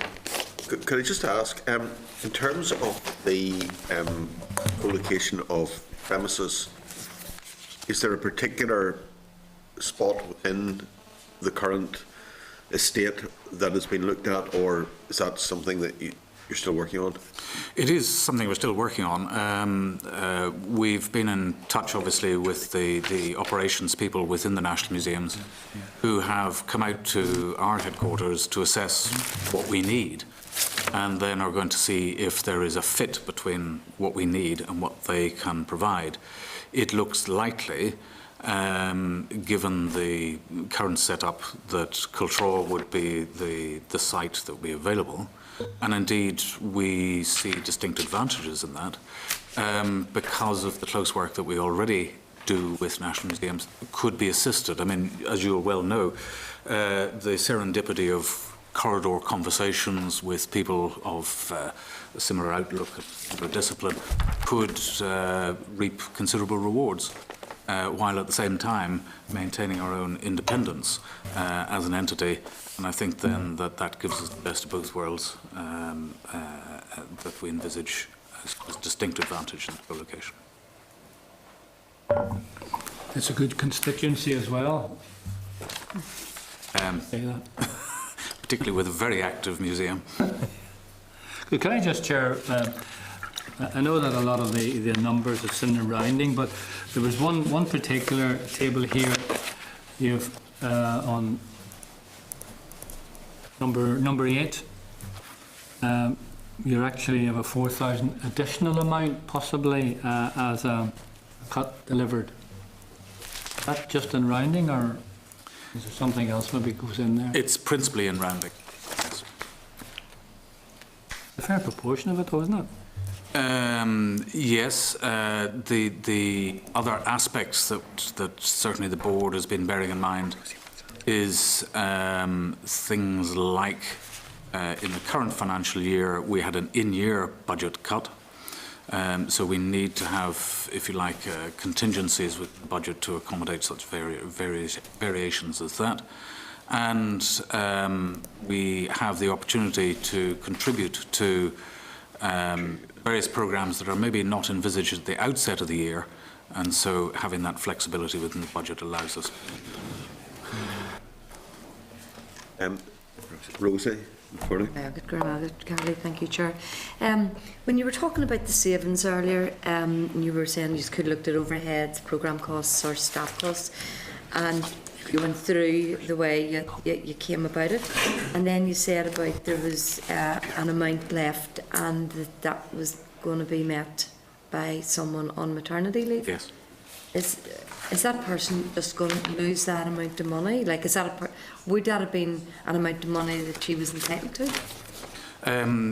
She's entitled to, I mean, under all the legislation, the whole statutory maternity side, we subscribe and indeed operate within the legal requirements. So what happens is, for part of the time that she is off, she'll be paid her full salary, and in another part of the time that she's off, she will get the statutory maternity pay, and that normally happens at the latter end of the year that she has chosen, the full year that she has chosen to take.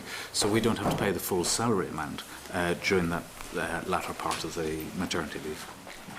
But if you weren't under financial constraints, you would have paid it. Would that be right? If she was not on maternity leave, we would be in difficulty in terms of finding that additional money. The coincidence that she's on maternity leave has served us very well. We could just we get into a slightly difficult area if we're talking about an individual can be identified. Who can be identified. So. Okay, and it wasn't. No, I know. Just sort of a wee bit. Sort of. Chair, maybe if I could add, I think it said that you tried to fill the post and you were unsuccessful for the maternity cover. Is that right? No, we've just never had the resource to be able to consider backfilling that when the person is on maternity leave. And I wasn't sick, and I was actually. No, I know. Appreciate that. Just good. Okay. No, I appreciate that. Oh, sorry, go ahead. Right, so I'll not go any further with that. It's just I was curious about it. Can I just ask then, what is the downside then of all of the changes? You know, you're going to be losing your rented accommodation. And well, it's. I mean, we've tried to. The board, I think, have been pretty canny in terms of how they've approached this, in so much as allowing the possibility of the co-location. Now, we haven't worked out, you know, if there are any costs within that. I think they will be minimal, but it still means that for at least next year, we'll be able to maintain the staffing complement and hopefully the level of programme interventions and grants and everything that we make. We'll hopefully be able to maintain that in 15-16 as we've done in 14. so you're feeling sort of quite comfortable about that? Maybe cosy? I'm hopeful and indeed hanging on that we aren't facing, you know, some of the detrimental impacts that others are facing. Don't know whether I'd go to that degree of saying that I'm confident or comfortable with it, because I can see further cuts down the line. All right, thanks. I think we were talking earlier about angling and the impact on tourism. In terms of museums, they are good in themselves, important in themselves as part of our cultural infrastructure, cultural wealth and so on. But also, if we're to give a good experience or have the opportunity for a good experience for visitors to Northern Ireland, then we need to have the right structure there to support local museums, because we have our 3 main museums there with the 3 sites with NMNI, but the other local museums are part of the local character and colour when you go to a particular local area. So it's something we'll certainly be taking an interest in. And I just say that for the sake of the department, so that they're aware of our enthusiasm for local museums and the support for them. I'm sure that'll be carried by. Basil? Chris, I'm still not really convinced of what we get out of your organisation. Okay. I'm sorry, I just don't understand it exactly. What we had £250,000 to reallocate to the Ulster Folk Museum, the Ulster Museum, and whatever the other one was. Yep. They wouldn't have to do their closure. So just make the case for me as to why we need your organisation to still remain. Okay. There are a number of reasons for this, and it is our impact is over a long term. It's not necessarily immediately felt. So that if you took the £250,000, 240,000 away next year, yes, you would lose NIMC, but the impact of us not being there would not necessarily be felt until a few years down the line. And what you would see there, because our role is developmental, you would see a diminution in standards. There would be nobody to oversee the standards programme that all those 38 museums subscribe to and that we upkeep. You would find that the staffing expertise, because of the training programme that we deliver, would also diminish. In terms of the grant programmes that we provide, you would see a reduction in the capacity of those museums to actually protect the collections that they look after. And perhaps more importantly, and there was something that I was stressing in my presentation, that we are an advocacy organisation that faces both ways. We're a Janus organisation, so much as that we can reflect, as the chairman was saying, the value of local museums back into the department. But we can also then reflect departmental, ministerial and assembly concerns back down into the sector. And the way we do this is through proactively funding programmes that will meet those agendas. So that would disappear as well. I think you will also find that the staff expertise that I have in my small team in terms of answering issues, inquiries, problems coming from not only the sector but also the general public would not be there. So there's an accumulation of impacts that I would suggest you would find the department, National Museums, everybody else attempting to pick up if we weren't there. It's great to have the benefit of a classical education. Not many of us will have got the Janus position. But yes, well, I was.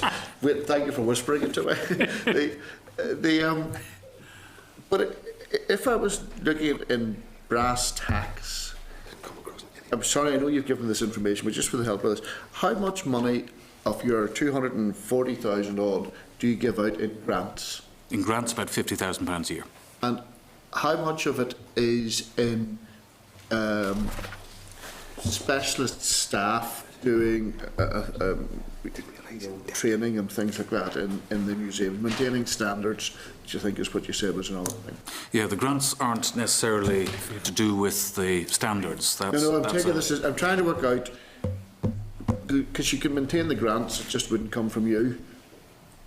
Absolutely, yes, yes, you could. You could maintain the standards. You know, like other museums get certified and whatever it is. It just doesn't have to come from you. I think it does, because there's a particular expertise that goes alongside that. And what is that particular expertise? And the expertise is an oversight both in terms of the governance, in terms of the management, care, development of collections, and in the delivery of public services. But how would that be different to what you do in the Ulster Museum or any of the other museums throughout? The difference there is that they don't have the expertise in terms of development. What they're doing is delivering. So the difference, if you like, is between strategic development oversight and delivery. What national museums do is deliver. They are responsible for delivering at the moment 4 museums. We're responsible for the development and the strategic aspect of the development of a different part of the sector, namely the 38 local museums. But are you saying to me that the benefit of your organisation is that you help local museums outreach to the community? That's one aspect, certainly. Well, is that the main? Because I'm sure that the other museums, the bigger museums, must also do development work. I mean, they don't just curate exhibitions. They must have. I'm sure if I asked the Ulster Museum, they'd say, "Oh yes, we have outreach to whatever." They do, and that's part of their delivery function.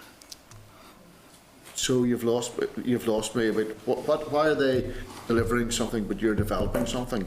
It seems to be the nub of what you're saying. Yes, it is. And so if a local museum, and I'll give you, one particular example, there's Milford House Museum down in County Armagh, a community-based museum. They don't have a professional curator. They come to us for guidance, not only in the operation of their museum, but also in terms of the development of their strategy, in terms of how they're going to look at their sustainability, how they're going to maintain their standards, how they are going to achieve, if you like, the next step up. And one of the advantages of our grant programme is that it is catalytic. It is not there to fund, it is there to engender a step change. We don't have a great deal of money. We don't core fund the local museums. So what we do is we place the money so that it allows them to unlock money from other sources. Milford House, for example, is getting money from Ulster Garden Villages, from the local council, but because we put money very quickly into the pot, that allows them not only to have the confidence, but also then to be able to kick on. And is there any analysis or review on whether local museums are effective? It obviously depends on your definition of effective. Well, any definition. I mean, what? Well, let's say in terms of the numbers of people that are going there. Ever since NIMC has started, we have seen a continual rise in the number of attendances year on year throughout that 20-year period. We have a mechanism whereby we can demonstrate that our intervention has seen an increase in the standards in which the collections are looked after in local museums. So you can demonstrate that? Yes. And how would that demonstration be? Is that in the form of a report or? Yeah, it is. It's in the every 5 years, and indeed this year will be an example. We do a comprehensive survey on the sector, and part of that is a series of questions that we ask the museums as to how they are performing around, for example, collections care. We can then transfer that onto a marking grid and give them a mark. So empirically, we can track how a museum is improving in terms of the storage. When is that available? Where is it available? When this you said you're doing every 5 years, but this is one of the 5 years? In the next financial year, 15-16, it's part of our work programme, it's part of the business plan we've put into the department. So we would anticipate that come early 16, we'd be publishing the results of that. The results of the previous surveys are on our website. I'll just finish by saying I mean this in a nice, positive way. But I think you need to step up to the plate about justifying your existence. It's not just about numbers are going here, whatever. There will be pressure on £250,000 in the coming vote, and if you don't want it taken away, then you're going to have to explain why it shouldn't be. Yes. Right. And I'm telling you, someone that's sympathetic to museums, if I can't get it, the public won't get it. So you just need to address the issue. Thank you for your guidance. Might be helpful to say again, and we have the information there regarding the way forward, the proposal, and we talked about it in December there. Getting it down to a couple of pages there is helpful. I think there's an onus on us then, in the committee then, to apply our minds just to the outworking of that and give some more thought to it. So, because it is a nuanced argument, it's not as simple. It's easy to see an opening board that has something closing at 12 instead of 4. That's simple. We can all get that. We can all see something else that's very simple and obvious. But sometimes understanding the architecture of the museum world and so on, and the roles of the various bits in the machinery, I think that's the key thing. But and maybe as a committee we need just to give a bit more thought to that, so we're all up to speed and can appreciate all the points. Okay. And thank you indeed. Thank you very much indeed for the opportunity. Thank you.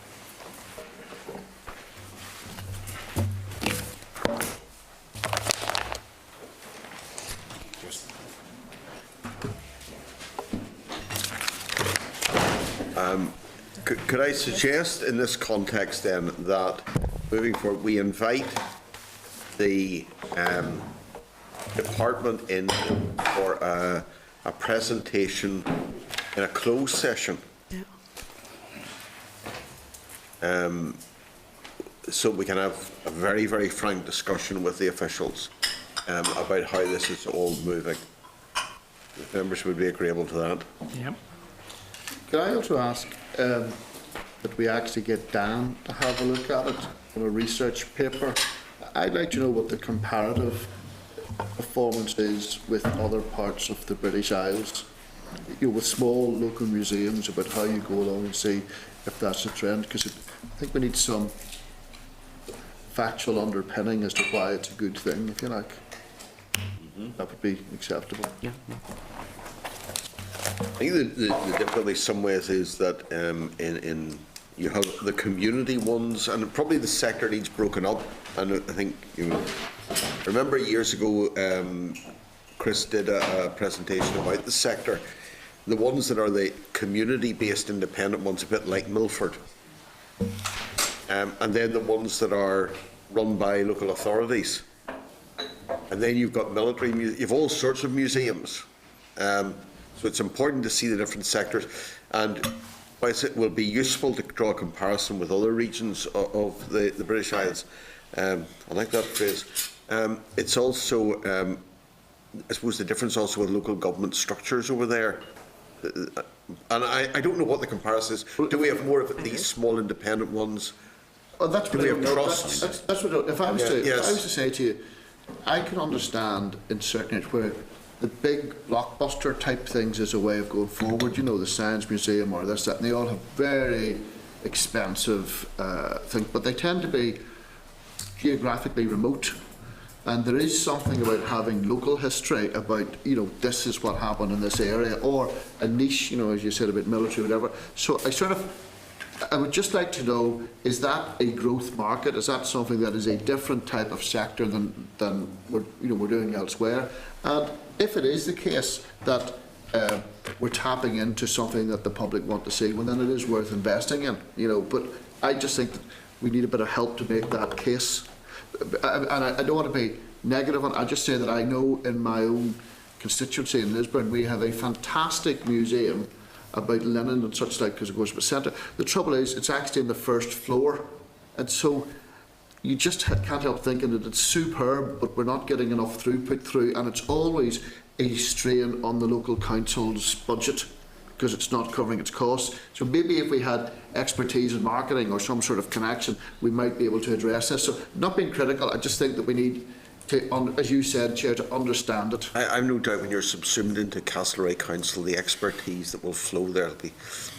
Well, if the Robinson Centre's anything to go by, I'm only joking. I'm only joking, Basil. Classical you see there is classic. Basil rises to it. And moving on quickly. It's all Sorry, that Chair, fishing, before- Chair, it's all that fishing we've been doing, all that. We've been casting flies in the water. Chair, before you do move quickly on, there's another thing occurs to me. I understand there was a review of museums some time ago. Now, I don't have the detail of that. Is that true? Rationalisation. Rationalisation of museums? Yes. When you mentioned the military museums, I remember that particularly featured. Yeah. There was talk at one stage about some consolidation, I suppose, of them. It's a long story. Is it only the military side of it? Well, that was talked about. I know there were changes made which weren't necessarily beneficial. Yes. And it's probably actually, I mean, I think, as I said earlier, museums are hugely important. There are issues around location. Some are in places where they may not be the most accessible. Talbot Street. I mean, there was talk at one stage, there was a suggestion from one of the military museums about a consolidation on the Cultraw site. But if I recall rightly, at that stage, NMNI didn't want that. Was there any work done at that time? Was there any? Sure, we can look. I think there's a piece of work to be done there to dig out what paper. And there were papers on a range of issues. There were also papers about the economic value of museums as well. So if we gather that, Dan will gather all of that material together. Yeah. Okay. Good. Well done, Dan. That's by lunchtime tomorrow. Okay, our next presentation then is from the British Board of Film Classification, and that there's a memo there on page 127 within the briefing paper from the board, which is at page 130. This morning's meeting is followed by a lunch that has been planned with officials from BBFC, and that's in the members' dining room at 1 o'clock. So, can I welcome David Cook, the Director, and David Austin, the Assistant Director, and invite them to make their opening presentation. Well, thank you very much indeed, Chair, and it's a great pleasure to be back in Belfast. We were lucky enough to catch some of you in November when we made our last visit. I just want to, I'm the Director of the British Board of Film Classification. I just want to say a few words before I hand over to David Austin, who is the Assistant Director Policy at the BBFC, who's going to make the main presentation. Just a couple of things about the scope of the British Board. Having just had the privilege of seeing the exchanges at the end of the last session, I ought perhaps to explain that we're an unusual regulatory body in that we get no public money at all, no government money. So it all comes from the fees which we charge the industry. And the other thing it might be worth just mentioning, because I'm not sure I understood this before I went to the board 10 years ago, is that we don't have any role in relation to commissioning or funding films. Our role is about classifying films and child protection. And I suppose that if we did have any funding role, that could actually give rise to a conflict of interest. So it's the second focus that's ours. But the sort of first main point I want to make is that it's extremely important to us not to be a London-centric organisation. We are based in Soho and we've been there for 102 years, but we cover the whole of the UK, and we have published guidelines which are based on big-scale public consultations which we do every 4 to 5 years. And those most certainly cover Northern Ireland, so we get input from Northern Ireland, which is a crucial component to the guidelines that result. And we do some education work as well, and we've done quite a bit of work on film education in schools in Northern Ireland. But David's main focus this morning is going to be on child protection, which is our big thing, particularly in relation to the internet, which is obviously changing everything. And so that's a deliberate focus that we're taking, because I suspect that that is what generates many of the topical concerns that you will hear about from your constituents. So with your permission, Chair, I'll hand over to David Austin. I'd like to thank you again for join David in thanking you for inviting us to present to you this morning. We look forward to answering any questions you may have, any comments you may have on our work. But first, I'll just start off by saying a few things about what we're doing at the moment. First of all, how do we derive our standards? Where do the standards come from? How do we decide what's a PG, what's an 18? I'm sure you've all seen our certificates at the cinema and on DVD packaging, maybe even online. The first thing we do is we ask the public, as David says. Every 4 years, every 5 years, we talk to members of the public, around 10,000 around the UK, and ask them what they think is acceptable, the different age ratings that we provide. As David says, we do cover Northern Ireland in this research. We carried out focus groups in 2013, and we got questionnaire responses from members of the public here that fed into that. We published the findings in what's our Bible at the BBFC, our guidelines. So by doing this research, our standards evolve as societal attitudes change, so we keep up with public attitudes. That's the first thing we do. We ask the public what they think in relation to standards. The second thing we do is we apply all UK laws that are relevant to our work. These can be laws around animal cruelty in films to indecent images of children. In the past 6 months, there have been 2 legal changes that have impacted on our work, and I'll just briefly touch on those if I may. First of all, on the 1st of October, an amendment to the Video Recordings Act came into force. Before this amendment came into effect, certain videos were generally exempt from classification, and they were music videos, videos about sport, religion, documentaries. And they were essentially not sent to us for classification. The result of this was that some potentially harmful content could be freely supplied, legally supplied to children without any kind of protection. This kind of content included drug misuse and strong violence. One particular video that sticks in the memory of everyone that's seen it is an instructional video on how to kill someone with a knife, an iron bar and a rope. Now, as a result of this change in law, this kind of content will not be freely available to children anymore, so it's an important new child protection measure. The second change in the law that took place recently was in December, which was an amendment to the 2003 Communications Act. This built on the Prime Minister's commitment to align more closely online protections and offline protections. There are lots of measures in place to protect children from inappropriate content in films at the cinema and DVDs, but not so many of those protections exist online. So this change requires that any content we classify R18, now R18 is a special category of hardcore pornography, will be placed behind access controls on UK-regulated online video services, and any content we refuse to classify will no longer be able to be supplied on those regulated online video platforms, and that could include things like abusive pornography or depictions of rape that suggest that women enjoy being raped.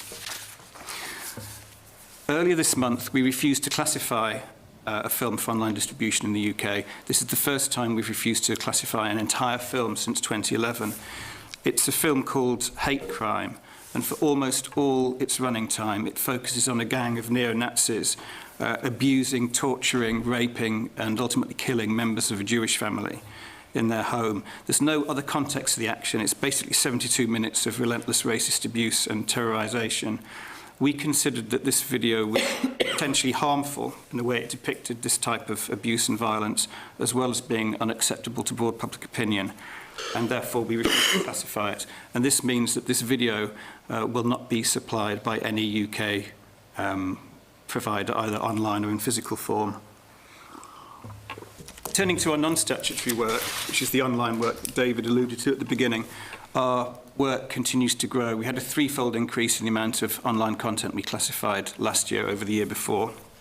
I'd like to pay tribute to the home entertainment industry, not just content providers like 20th Century Fox, Disney, Warner's, companies like that, but also platforms such as Netflix and iTunes, which display our ratings and quite often link parental controls to our ratings.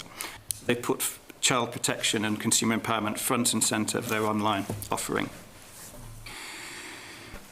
I'd like to highlight 2 particular aspects of our voluntary work that have been topical in the last few months: music videos and content on mobile telephones. So First of all, music videos. Over the past 3 years, there's been quite a lot of comment about music videos, particularly sexualised content in music videos. And as a result of public concern, we launched a trial with the 3 major UK record labels, that's Sony, Warner and Universal, and with Vivo and YouTube, the 2 big platforms, to see if we could age rate music videos belonging to those artists that's assigned to those labels, and for YouTube and Vivo to display those ratings. Later in the year, so we launched this pilot. Later in the year, once the pilot's very much underway, we'll ask the public for their views on the effectiveness. But it's already clear that the system's working well. There's one problem I want to highlight in relation to this, which is kind of the elephant in the room. In terms of the pilot, we are classifying videos that are potentially harmful and unsuitable for children by artists signed to those 3 labels, so Warner's UK, Sony UK and Universal UK. We are not classifying any videos by American artists, and it's often those American artists that are the most problematic in terms of the content of their videos. We would like to see the pilot expanded to cover those US videos, because for us it makes no sense the classification and protection of children doesn't depend on who the artist is signed to, what label they're signed to, or where the music video is made, or the nationality of the artist. It depends on who's watching. And we believe that children in Northern Ireland and the rest of the UK deserve protection from some of the content of non-UK music videos. So if any support you can give to expand this work would be most welcome indeed. Second area is in relation to mobile phones. Since 2013, we've been the regulator on a voluntary basis of all internet content delivered via the mobile phone networks of EE3, O2 and Vodafone. And under this system, any content that we would classify 18 or over goes behind adult filters. Because filters aren't perfect, they're kind of dumb.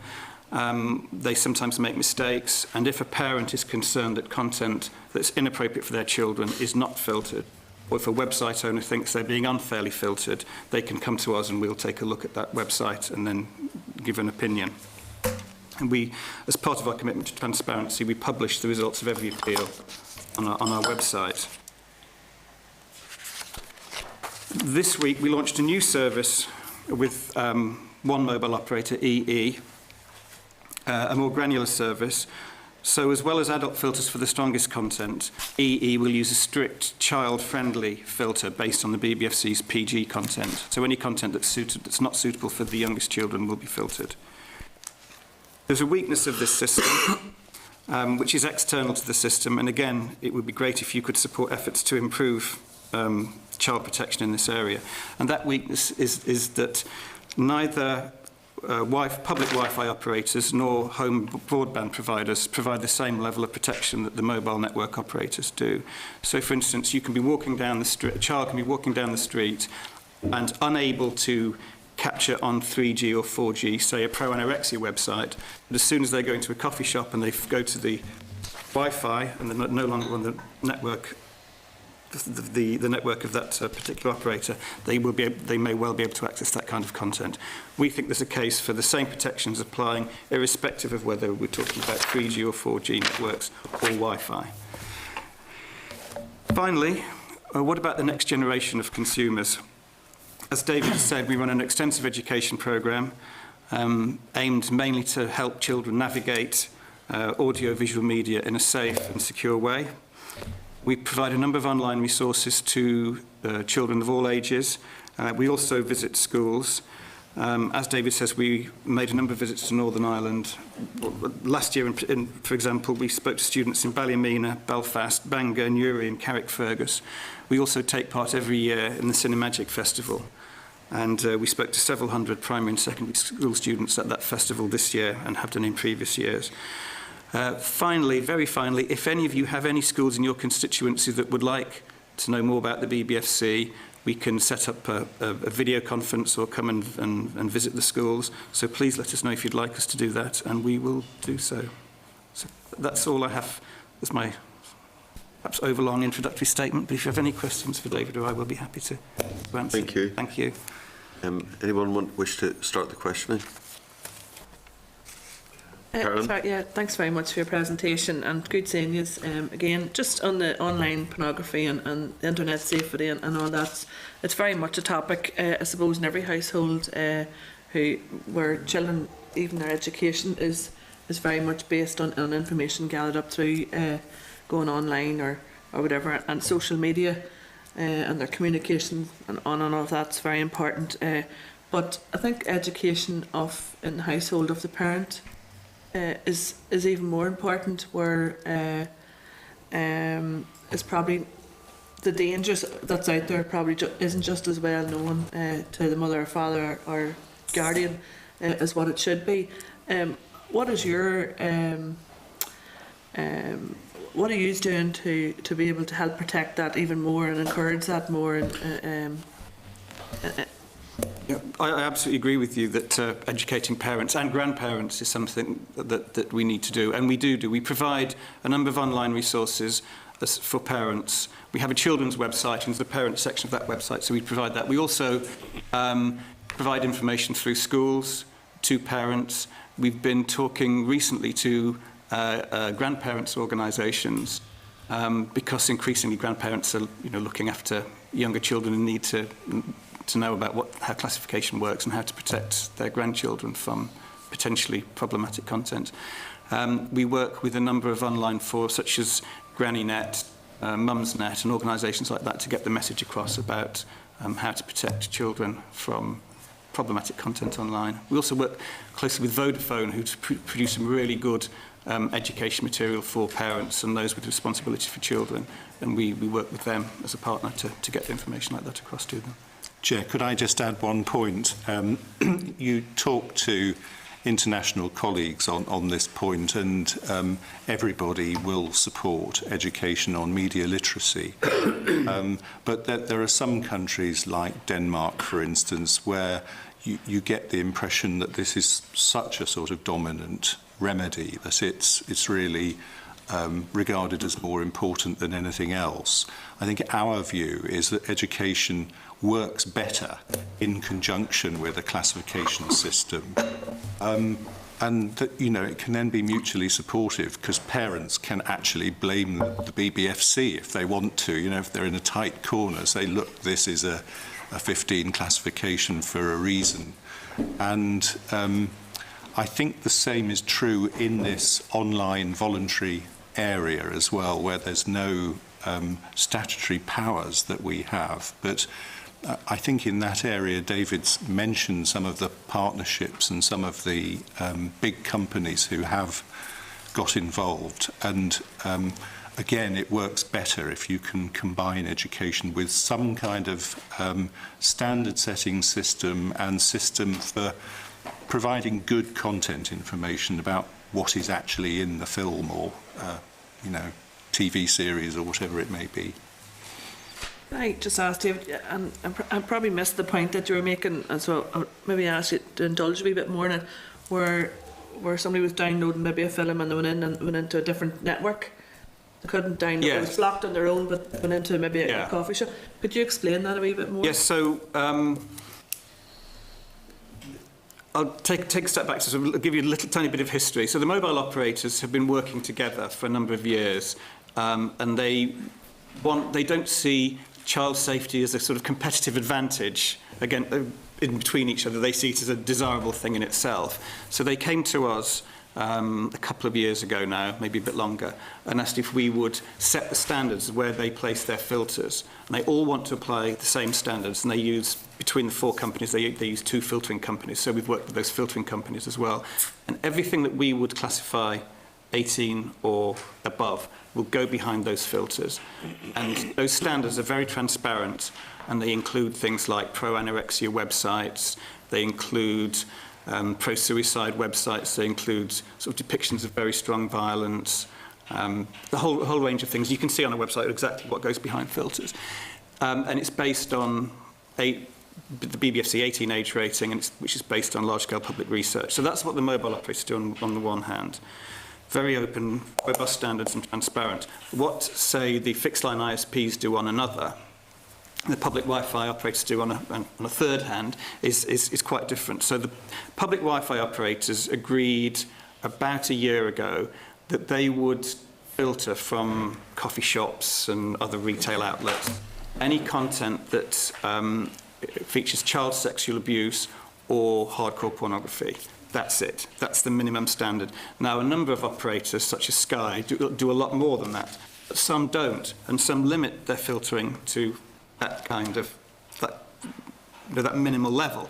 So, if you're going into, for example, a coffee shop or a retail operator that uses that public Wi-Fi operator that operates a minimum standard, you won't be able to get pro-anorexia content while you're on the street on 3G or 4G applying our standards, but you would be able to access that as soon as you switch to the Wi-Fi in that coffee shop.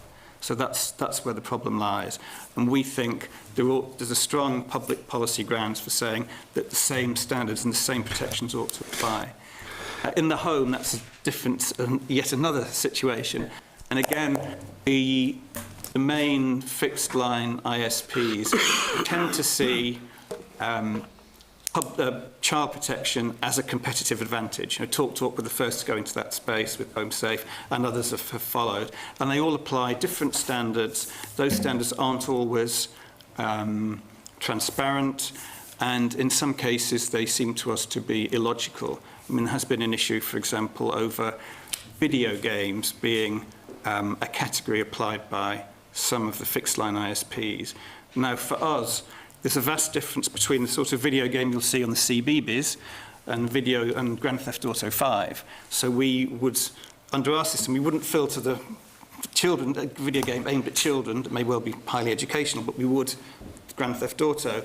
But the fixed line ISPs don't operate that kind of system. They will just say, okay, under this setting, all video games are blocked. Now, that doesn't seem to us to make logical sense, and it has caused problems with CBeebies because BT, for instance, has blocked the CBeebies website, which doesn't seem, on child protection grounds, doesn't seem a sensible thing to do. Yeah, thanks very much for that. Thank you, Chair. Okay, William Humphrey. Thank you very much for your presentation, gentlemen, and very welcome to the Assembly. Can I ask you, in relation, you made mention of, if any of us were interested in schools in our constituencies making contact, what exactly do you do either in Northern Ireland or the rest of the UK with schools? Could you expand on that sort of work? Sure. Well, we visit face-to-face schools and we provide material online. But if I talk about the sort of the face-to-face visits, we also invite schools to come to us to see 3 Soho Square, where all the magic happens, as it were. But that may be not so easy for schools in your constituencies. So we have set presentations for primary schools and secondary schools. We're also going to universities. But we also are very happy to create bespoke presentations for particular classes. So if there's a class of students studying horror films or a particular type of genre or a particular director and how we classify and deal with the films of that in that genre, we're happy to do whatever the schools need. So I used to do this myself when I was an examiner. I would go to schools and I'd create presentations at the request of the school and bring video clips and show the students of maybe films that they're studying. So basically, whatever the schools want, we can generally meet what they want. We do tend to ask schools where possible to sometimes to join together so we can see more students in a day or 2 days than we would if we just see one school and then go back and then come back and see another school. So we do ask schools to come together, but we'll do whatever schools need. So one thing we might typically do, if that's what the school wants, is show a particular film which we know is on a borderline or which raises a particular set of issues. Because one of the things about the way we do our work, which we haven't touched on yet, is that all of our judgments are contextual judgments. So it can actually be a very rich discussion to talk to children about how that works and how, that there are, you could call them aggravating and mitigating factors. There are some things that will make bad language, for instance, even worse than it is. Some things like humour, which might take away from it, but it all depends on the context. And it's also very good for us to hear the feedback from the pupils themselves and to hear how they've reacted to a particular film, and so that in turn can feed back into the guidelines the next time we revise them. Just picking up that last point, one of the things that we do when we visit schools is we ask secondary school students to fill in a questionnaire about classification generally and about the classification of individual films, and we ask them to tell us how they use classification, do they find it helpful, do they agree with the classification of X film or Y film, and that feedback is very useful. We've got feedback from about 2,500 students over the last 3 years, and we're just doing the 4th iteration of this research, and then we'll be compiling results and see what students are telling us with that. So it's very much a two-way dialogue. And obviously that work with younger people is vitally important. Can I therefore ask, outside of the formality of a school setting, has your organisation worked with the state's youth organisations like the Scout Association, the Girl Guides, BB, GB and so on? You did something just the other weekend. It's not just... Sorry, I should declare an interest as a member of the Scout Association. Okay. Absolutely. We will work with youth organisations as well as schools. It's whoever really wants to learn more about us and talk to us that we will talk to. So I was at a Girl Guiding conference in January.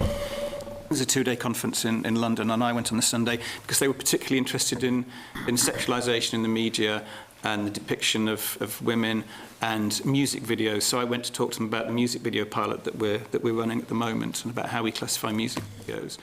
And that was an example of a specific presentation they wanted, and so I went along and gave it. Okay, thank you. Okay, Basil McCrae. So the Danish thing, are they suggesting that education alone and no classification is the way to go? Not quite. It's more a question of emphasis. I mean, they do have a classification system as well, but you get quite big differences of national standards across Europe and different weightings in terms of what sort of policies people adopt. And it's probably true to say that for the Nordic countries generally, they will place a great deal of weight on education. So do we. We're just saying it's probably not enough on its own. It's better to combine it with standards-based classification as well. You see, the classifications, but I find difficult personally, and as I grow older, I realise that anything above a 15 is just too scary for me. So I'm not sure that the classifications really give adequate information. I would accept that. I think it's still vitally important to do the classifications, and as David's explained, they're not done on a whim. They are reflecting the standards that we get from the public consultation. But I realised fairly early on that when we were doing our examinations, producing quite a lot of information for ourselves about what's actually in the film. And so we decided it would be a good idea to get that out there and make it available to parents so that if everything works perfectly in an ideal way, the parent can look at this information, and it's called BBFC Insight, and you can get it through the BBFC app. And you will see every single classification issue that resulted in the 15 or the 12A or whatever it may be. So in effect, it is the decision rationale for... But I just think in terms of giving a bit more information to people to make their mind up. I mean, you look at Sky or anything, you get a fairly generic, this film contains sex, violence, whatever, and it could be very modest or... That's what we're trying to do, and I think, to be honest, we've probably taken it further than any other country at the moment. You'll get... we do still do the short form thing, which would contain strong bloody violence or something like that. But in addition, there's this much longer thing, which can be, 4 or 5 paragraphs worth of things, depending on how many issues there are in the film. And it really does provide quite a lot of information, and it talks about the context in which these points are arising. You see, it may do, but I tell you, I'm not aware of where I would pick that information up. So there's a couple of questions I really want to fire through in this, because I'm interested in the issue. If I was to ask you 10 or 20 years from now, the crystal ball, because standards keep changing, do you anticipate that there will be things that are currently not appropriate but which society will have changed to accept in 20 years' time? It's an incredibly difficult question, because you're inviting me to kind of step outside where I am in history and look 20 years ahead. My sense is that it's not all one-way traffic. I think with bad language, for instance, or with racist abuse, we certainly take a tougher line now than we did 30 years ago. But what we're trying to do is make sure that we're extremely sensitive to the way that public opinion is shifting on these things, and to capture it in the guidelines that we use. But you could argue, and I'm not going to go on, but there's a couple of key things we want to get across. You could argue that the very nature of art is to push boundaries, and that sometimes pushing the boundaries actually gets that's not where we want to go. So I'm talking about depictions, for example, of the Holocaust, or concentration camps, but anything that you could talk about. Just because it is graphic and not nice doesn't necessarily mean it's not appropriate. No, and that's, I think, an argument for the approach that we take, which is to look at everything in context. I think, with something like a film about the Holocaust, context is everything, really. On one hand, you can have a serious documentary that is trying to understand what happened, trying to educate people about it. On the other hand, you can have an exploitative piece of work which is, in effect, trying to sell thrills in an extremely unpleasant way, based on an extremely sensitive subject. And you can only really make those distinctions if you do look at the total context. And I think when you move off even onto things to do with sex, which we were talking about child protection, I mean, I do think there is a significant difference between trilogies like Lars von Trier's work and maybe more exploitative work. But I do need help to understand. I mean, I'm not saying that's appropriate, but it is a completely different context, isn't it? Yes. I mean, I'm not trying to pretend today that we have the answer to everything, and I think you've now touched on one of these really tricky arguments which different classification boards decide in different ways, which is how much weight you give to things like artistic merit. And there is, to be frank, a big difference between us and France, for instance. I mean, France has spectacularly lenient film classification standards by comparison with us and most of Europe. And one of the reasons for that is they believe that a great deal of weight should be given to artistic merit, and this is the great director, so people should understand about Quentin Tarantino or whoever it may be at a very early age, and as a result they give a 12 classification to most Tarantino films that we give an 18 to, and that just reflects a completely different set of national standards. Can I ask you how you accept, and that's, I think, a real challenge for us, given that we're in the European Union. How does it work for controversial films like, for example, The Passion of Christ and so on, which, depending upon your point of view, that's a really difficult issue. I mean, you can't have one set of standards that you're trying to set against, because people are coming up from different perspectives. Do you want to have a go at The Passion of the Christ? Yes, we when we do the guidelines consultation, there is a general consensus about the standards.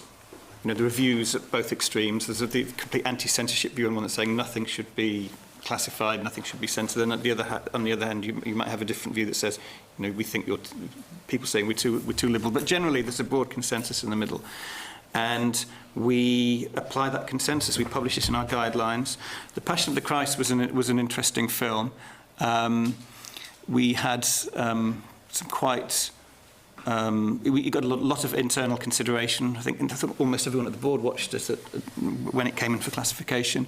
And we concluded that under the guidelines that we operated at the time, it had to be an 18 because of the depiction, fairly relentless depiction of strong bloody violence and torture. And we felt that the guidelines were clear and that we had to apply the guidelines in a clear way. We considered a case for 15 on the grounds that this was an extremely well-known...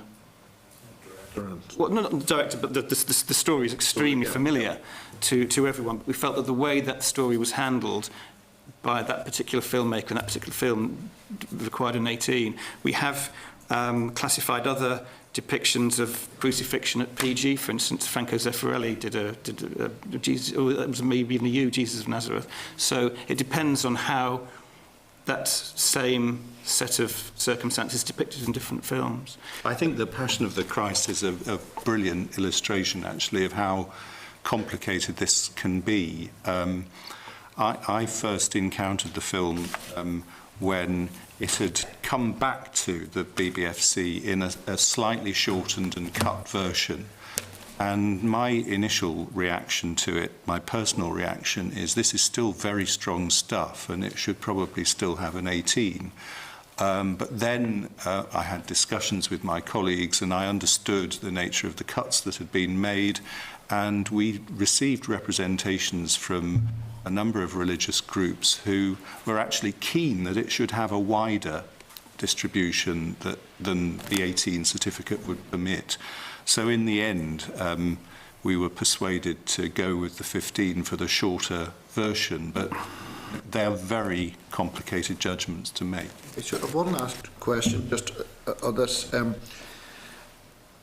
You're now in the issue about telephone operators and having control on such like, but I mean, one of the big challenges is that people can make their own videos. You know, the issue of sexting, and I mean, it's a tragedy for many young people. You know, here you are trying to put your finger in the dike on this, and yet there's a whole range of other things. So I just wonder how that sits with you. And just so that I don't take up too much more time, can I also say to you that the issue about online video games and things like that, some of it is really graphic and people would think inappropriate, and young people are going on and just absorbing this. I mean, it must be a huge body of work for you to work out, is there an impact, and if so, what do you do about it? Yes. So, I mean, just because other people want to talk, I'd like to hear your answer, but that's, if you would deal with those issues. I'm going to ask David to reply, not because I don't have views myself, but because he's actually been leading on both these points. You're absolutely right about professional video content versus amateur user-generated video content. That, you know, we're increasingly classifying professional content online, working with platforms and working with producers.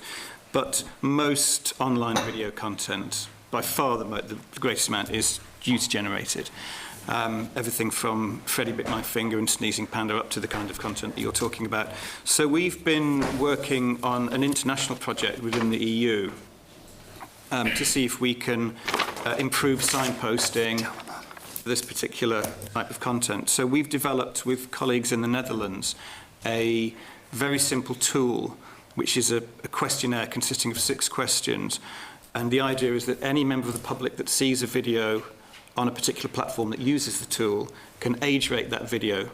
And there are 4 countries taking part in sort of creating this tool.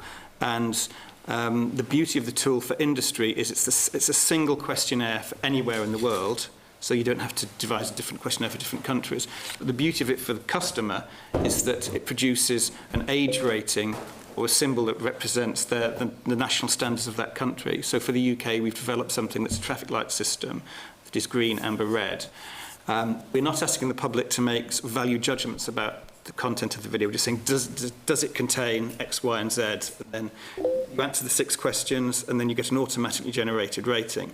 Now, we've developed this prototype. We're testing it at the moment in Italy.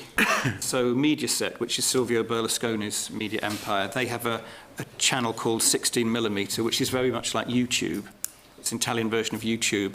And the pilot's been running for a number of months now and is due to come to its completion later this year.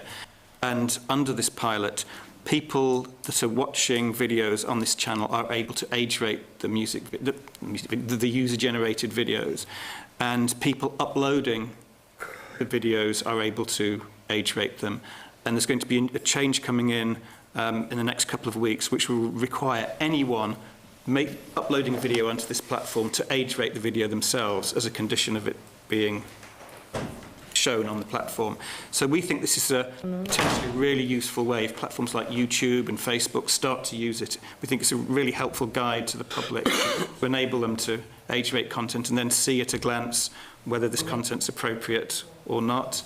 And we've also developed a tool with our Dutch colleagues that will enable parents to filter. So if something gets a red symbol, for instance, they could say, well, we're not going to allow anything on this device that contains the red symbol, so to protect children that way. So the pilot comes to an end later this year. We're due to report back to the EU later this year, and the British government's very interested in this, has been very Number 10 has been very supportive of this tool and has encouraged platforms like Twitter, which has the Vine video service, Twitter, Facebook and YouTube to look seriously at using it. It's a big job to persuade these big international companies to do this child protection measure, but we think it has real potential. And will it be a fact? I mean, just to finish with where I started, I just think the standard 4 or 5 classifications is just too weak. I mean, or not too encompassing. I mean, I think we need a wee bit more information. You know, so it's not just as you say it's 18 or it's 15 or something like that. I think we just need a finer grain. I think we do provide that. We produce an app, which is a free app for iPhone and Android, where you can see, as David mentioned, this insight, which is 3 or 4 paragraphs explaining what were the issues in the film. And we've tested what the public thinks about this guidance, and they really like it. And one of the things we asked parents about this guidance is they want to know what each swear word is. So he said, you know, wouldn't that be offensive? No, we want to know, because then we can decide whether we want our children to hear this kind of language. So we do list the swear words.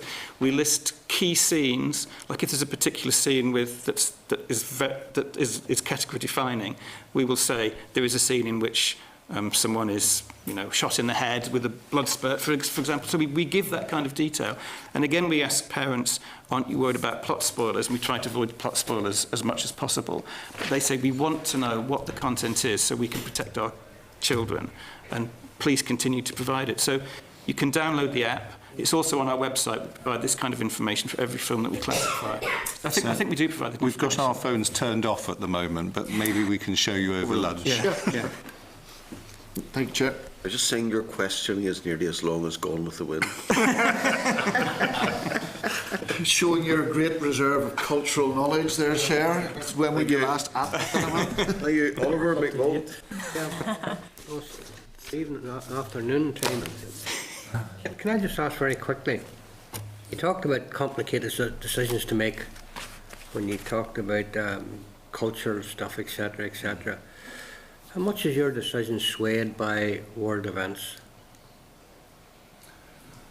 World events, well, this is really difficult. I think what we find is that there are some things like violence and sex and bad languages and drugs which are clearly signalled by the public as classification issues that they want us to look out for. And then you get world events which raise maybe more political issues, and those are only really classification issues for us to the extent that they raise questions about violence or sex or whatever it may be. So we know that some portrayals of some world events are going to upset some people, but it's not quite the same as broadcasting regulation because, you know, there's not a kind of limited number of channels, so there isn't an impartiality requirement. So people can make biased and partial films, and you know, some people would say that many Hollywood films have a particular take and a particular point of view. But we are looking within those films that raise kind of big world events, whether they do actually raise questions about whether violence is depicted in too sort of sadistic or a way, or too much dwelling on detail or that kind of thing. So I'm having to make a distinction between classification and non-classification issues here, and I think it's what all film classifiers probably do around the world. I was thinking more of cultural events more than violence. Yeah. Well, violence too, but cultural events. Yeah. Take, for example, the Islamic situation. And then there was the row on Channel 4 making a comedy show out of famine. Yeah. Now, that to me was, you know, should not have been considered. But that's being what it is. But you still can still see children can still see people getting beheaded, dying, etc. And there doesn't seem to be stopping that. Me, you know, can you stop that? No, well, I mean, this is partly why I was keen to explain at the beginning that we don't fund or commission films. You know, we just have to deal with what we have to deal with, and it can come from anywhere in the world. You know, it won't necessarily be a British film or an Irish film. It you know, can come from literally anywhere. But we try and be sensitive. We try, you know, if the public is flagging particular concerns to us, or if there are particular ways in which the context is loaded in a particular way, we try and take that into account. But what we can't really do is we have to classify for the broad public, and what we can't really do is because, you know, a particular group feels exceptionally strongly about some particular issue, we can't say, you know, therefore we will refuse this film a certificate, because that wouldn't be being fair to the sort of generality of people we classify for. I think see Simon Rushdie making a film out of his book, you know, so, you know, you would definitely have a difference between what goes on, like the likes of that there, and what you would have culturally in other areas. For example, the film on the famine, comedy show. So if you do one, you've got to be consistent in doing two. You can't make a difference in different types of culture. Well, I think that would imply the sort of impartiality requirement that you have in broadcasting regulation. But the view is with film, you know, we classify 1,000 films a year and 8,000 DVDs, and the view is that you don't try and regulate for impartiality with that kind of volume of content, because it will balance itself out. Now, maybe it won't, you know, maybe that's not actually what happens, but we don't have an impartiality requirement. Thank you. Yeah, thank you. Thank you indeed for your presentation. And the conversation will continue over lunchtime. Thank you both. Thank you. Thank you.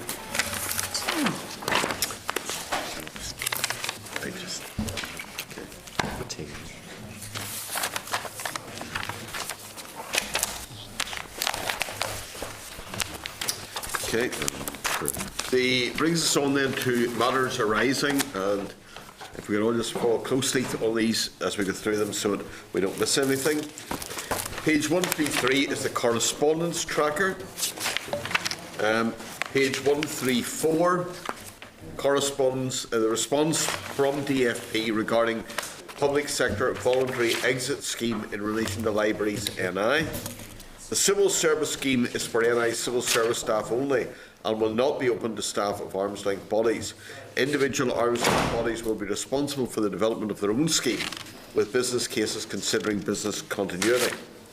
A letter will issue to arm's length bodies this month asking for bids to be placed with DFP to secure funding for their specific schemes, and this process will close on the 31st of May. Could I have your agreement to forward that correspondence to Libraries NI? May also be worth, I suppose, sharing that with other arm's length bodies, so that they're aware of that. Okay. Next, referring you to the table response from DCAL regarding Libraries NI staff exit scheme. The Minister has confirmed that arm's length bodies have been asked to provide a business case for the scheme, and if approved, funding will be bid for under the June monitoring round. The committee also requests the inclusion of Libraries NI in discussions with DOE regarding the community planning process with super councils. At a meeting between Libraries NI and DOE, it was proposed that Libraries NI is named as a statutory partner for the purposes of community planning. DCAL plan to schedule a meeting with key arm's length bodies to consider the best approach in relation to community planning, and we note that as well. Page 138 is correspondence from Forrest na Gaeilge regarding the funding of Ultram. The last page of this letter didn't copy over into members' packs, so the full letter can be found in your table papers. Bit of a glitch with the electronic system. Apologies. I only lost 2 lines. What is that? What does that actually mean? Achievement. Right. Okay. Last later. The Forrest na Gaeilge intended to replace the Ultram early years support services with Gael Scoliana Tiranta, or Tiranta, whatever, however that's pronounced. Synergy has no role under the new funding model, as the funding model relates to organisations funded by Forrest. Synergy is funded by the Department of Education. Clarification of the early years specialist role has been provided. Forrest has previously grant-aided Ultram to provide services now being funded by DE. Forrest redirected funding assigned for core-funded bodies to new arrangements for the restricted sector. Are members content to note that at this stage? Correspondence on page 143 from Waterways Ireland, informing members that their annual reports and accounts for 2013 have been laid in the Business Office. A copy of the report is at the top table this morning and will be held in the committee office. It's also available online if members want to view it. So we note that. Page 145. Members, take a look there at the email on page 145 from NI, Northern Ireland Commonwealth Games Council, regarding the bid to host the 2021 Commonwealth Youth Games. The business case for this bid has been submitted through Tourism NI, and the decision on the host will be announced in September 2015. Any questions there about the Commonwealth Youth Games? Okay. Well, I do, Chairman, but I want to tie into something else afterwards, if that's okay. All right, okay. We'll keep a watching brief on this, but we'll come back to it in a moment then, apparently. Also then, the explanatory memorandum for European Union legislation regarding fishing opportunities for sea bass, found at page 10 of the table papers. Dan Hull has provided the committee office with memorandum and has highlighted the areas which are relevant to Northern Ireland. A 3-bag limit is being considered for recreational fishermen. Currently there is no limitation on what can be caught. This limit will be hard to enforce, as recreational sea fishing in Northern Ireland doesn't require a permit or licence, with the exception of Lochs Agency, and as bailiffs do not patrol recreational waterways, this will prove difficult to enforce. What? Fergus won't worry about the 3-bag limit, since he doesn't want to catch any fish, so... Does depend what size the bag is too. That's a very good point. Just send McRae out to catch them. Not me, yes. EU matters update at page 15 of the table papers. This is a monthly update on EU issues supplied by the EU Affairs Manager for members' information, and we'll note that. Can I just draw your attention on page 19, upcoming events? Creative Europe, Desk UK, breakfast in London, I guess. Yes. Given that we haven't really got head around, hold on, will it?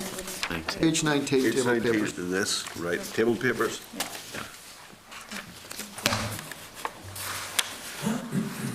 Oh, sorry, that's all that you right? Okay, right. Sorry. Given that Creative Europe is our bag, and there was some commentary about it being London-centric, I'd just like a wee bit more information on that, to see what we can do. It might be worth, I don't know if anybody's going across to look at it. Chair, we obviously have the Creative Europe desk person has been funded within the Arts Council. So what we'll do is we'll go directly to her and ask whether or not she's actually been involved with that. We have scheduled a briefing from her. We were giving her sort of 6 months to sort of bed in and get issues sorted, but that is scheduled. But we go specifically about this issue. I know what that is, and just find out in the context, is it just one of many, or is it a big thing, or whatever? Will do, we will do. Okay, thank you. Brings us on then to the report from the Carnegie UK Trust regarding improving wellbeing in Northern Ireland. A copy of this report is at the top table this morning and will be held in the committee office should members wish to view it. Then, chairperson's business. There are invitations tabled at today's meeting. It's this one to the grand final of Talent Northwest that was tabled today. So we just wanted to draw members' attention to that. It's Sunday the 29th at 6:30, Millennium Forum. But if any members want to attend it, they let us know. We can let. Okay, just to draw attention to it. Okay, thank you. Then the forward work programme there, page 148. Chair, I have nothing additional to add except for the fact that we've had confirmation of the Permanent Secretary, Deputy Secretary and Arthur Scott attending on the 23rd of April meeting. That was a TBC before, but that has now been confirmed by the department. Just under any other business, I'm sure members have noted the references in the media to the position of the Chief Executive of Sport NI. I think that's the point you want to come in on. Yes, Chair, if I may, thank you very much. I don't think it's appropriate for any of us, or indeed this committee, to intrude in the current difficulties in Sport NI. That's not our role, but we'll be aware of it from the media and the coverage over the last day or so. I do think, however, that we should seek assurances that the day-to-day running of the organisation isn't being negatively affected by what we've read in the press or heard in the media. In particular, I think and I know others have been contacted by some clubs and sporting organisations, governing bodies and so on, in relation to funding that they're awaiting decision on. And I think that we need clarification and certainty that this will not in any way affect the progression of that funding. Because having served on a arm's length body board, I am absolutely conscious, however, that the Chief Executive is the accounting officer. So I think we need to have some clarity around those things. And finally, then, can I say that also mention was made earlier around the Commonwealth Youth Games, which this year take place in Samoa. I think the Northern Ireland Commonwealth Games Council needs certainty around the potential funding they will require for our young athletes to go and take part in Samoa. And I just don't want any of the difficulties that we have read about in any way affecting any of those decisions and sport in Northern Ireland or representative sport in Northern Ireland adversely. Okay. David? Yes, Chair, and it's very similar to William. Obviously been contacted by a few organisations over the last couple of days, and again, absolutely no reference to any investigations, one thing or the other. but it's just clarity on the governance at the minute as to how Sport NI are actually taking their own organisation forward. Somebody had contacted in relation to wanting to speak to the person at the top of the organisation. They couldn't be told who that person would be at the moment. Is there a temporary infill position, or what should happen at this moment in time? So it's really how the organisation moves forward to continue business as usual, basically. Okay, Chair, similar, and just maybe getting clarity around funding that's going to be, where Sport NI are going to be the lead body in future funding that's coming up very quick, where the call-outs have been made for clubs and organisations to be able to apply, that won't be affected. You know, just getting clarity on where we are with the situation. Okay. Chair, if we write to the department and seek the clarifications that members have raised, we'll do so obviously in confidence, and we'll bring that back. Okay, that's fine. I think members will be content with that. Then, are there any other items that any other members have? No? Okay, that's fine. The next meeting of the committee will be on Thursday, the 26th of March at 10 o'clock in room 30. It's expected that the committee will receive a briefing from DCAL regarding the cultural awareness strategy. And in closed session, the committee will consider the renewal of the VBC Charter. And finally, just before we adjourn, to remind members that you're invited to the lunch in the members' dining room with the officials whom we've heard from, just to learn more about their work in that informal setting and more detail about that. Their work will emerge in the conversation. Chairman, can I apologise for my non-attendance committee next week? Commitments with the DEDI committee. Oh, where are you? I will be. Commitments with the DEDI committee. Where is he next week? Right. Okay. More scones for the rest of us. That's meeting adjourned then. Oh, yes, yes. The Northern Ireland Assembly Committee Room 30.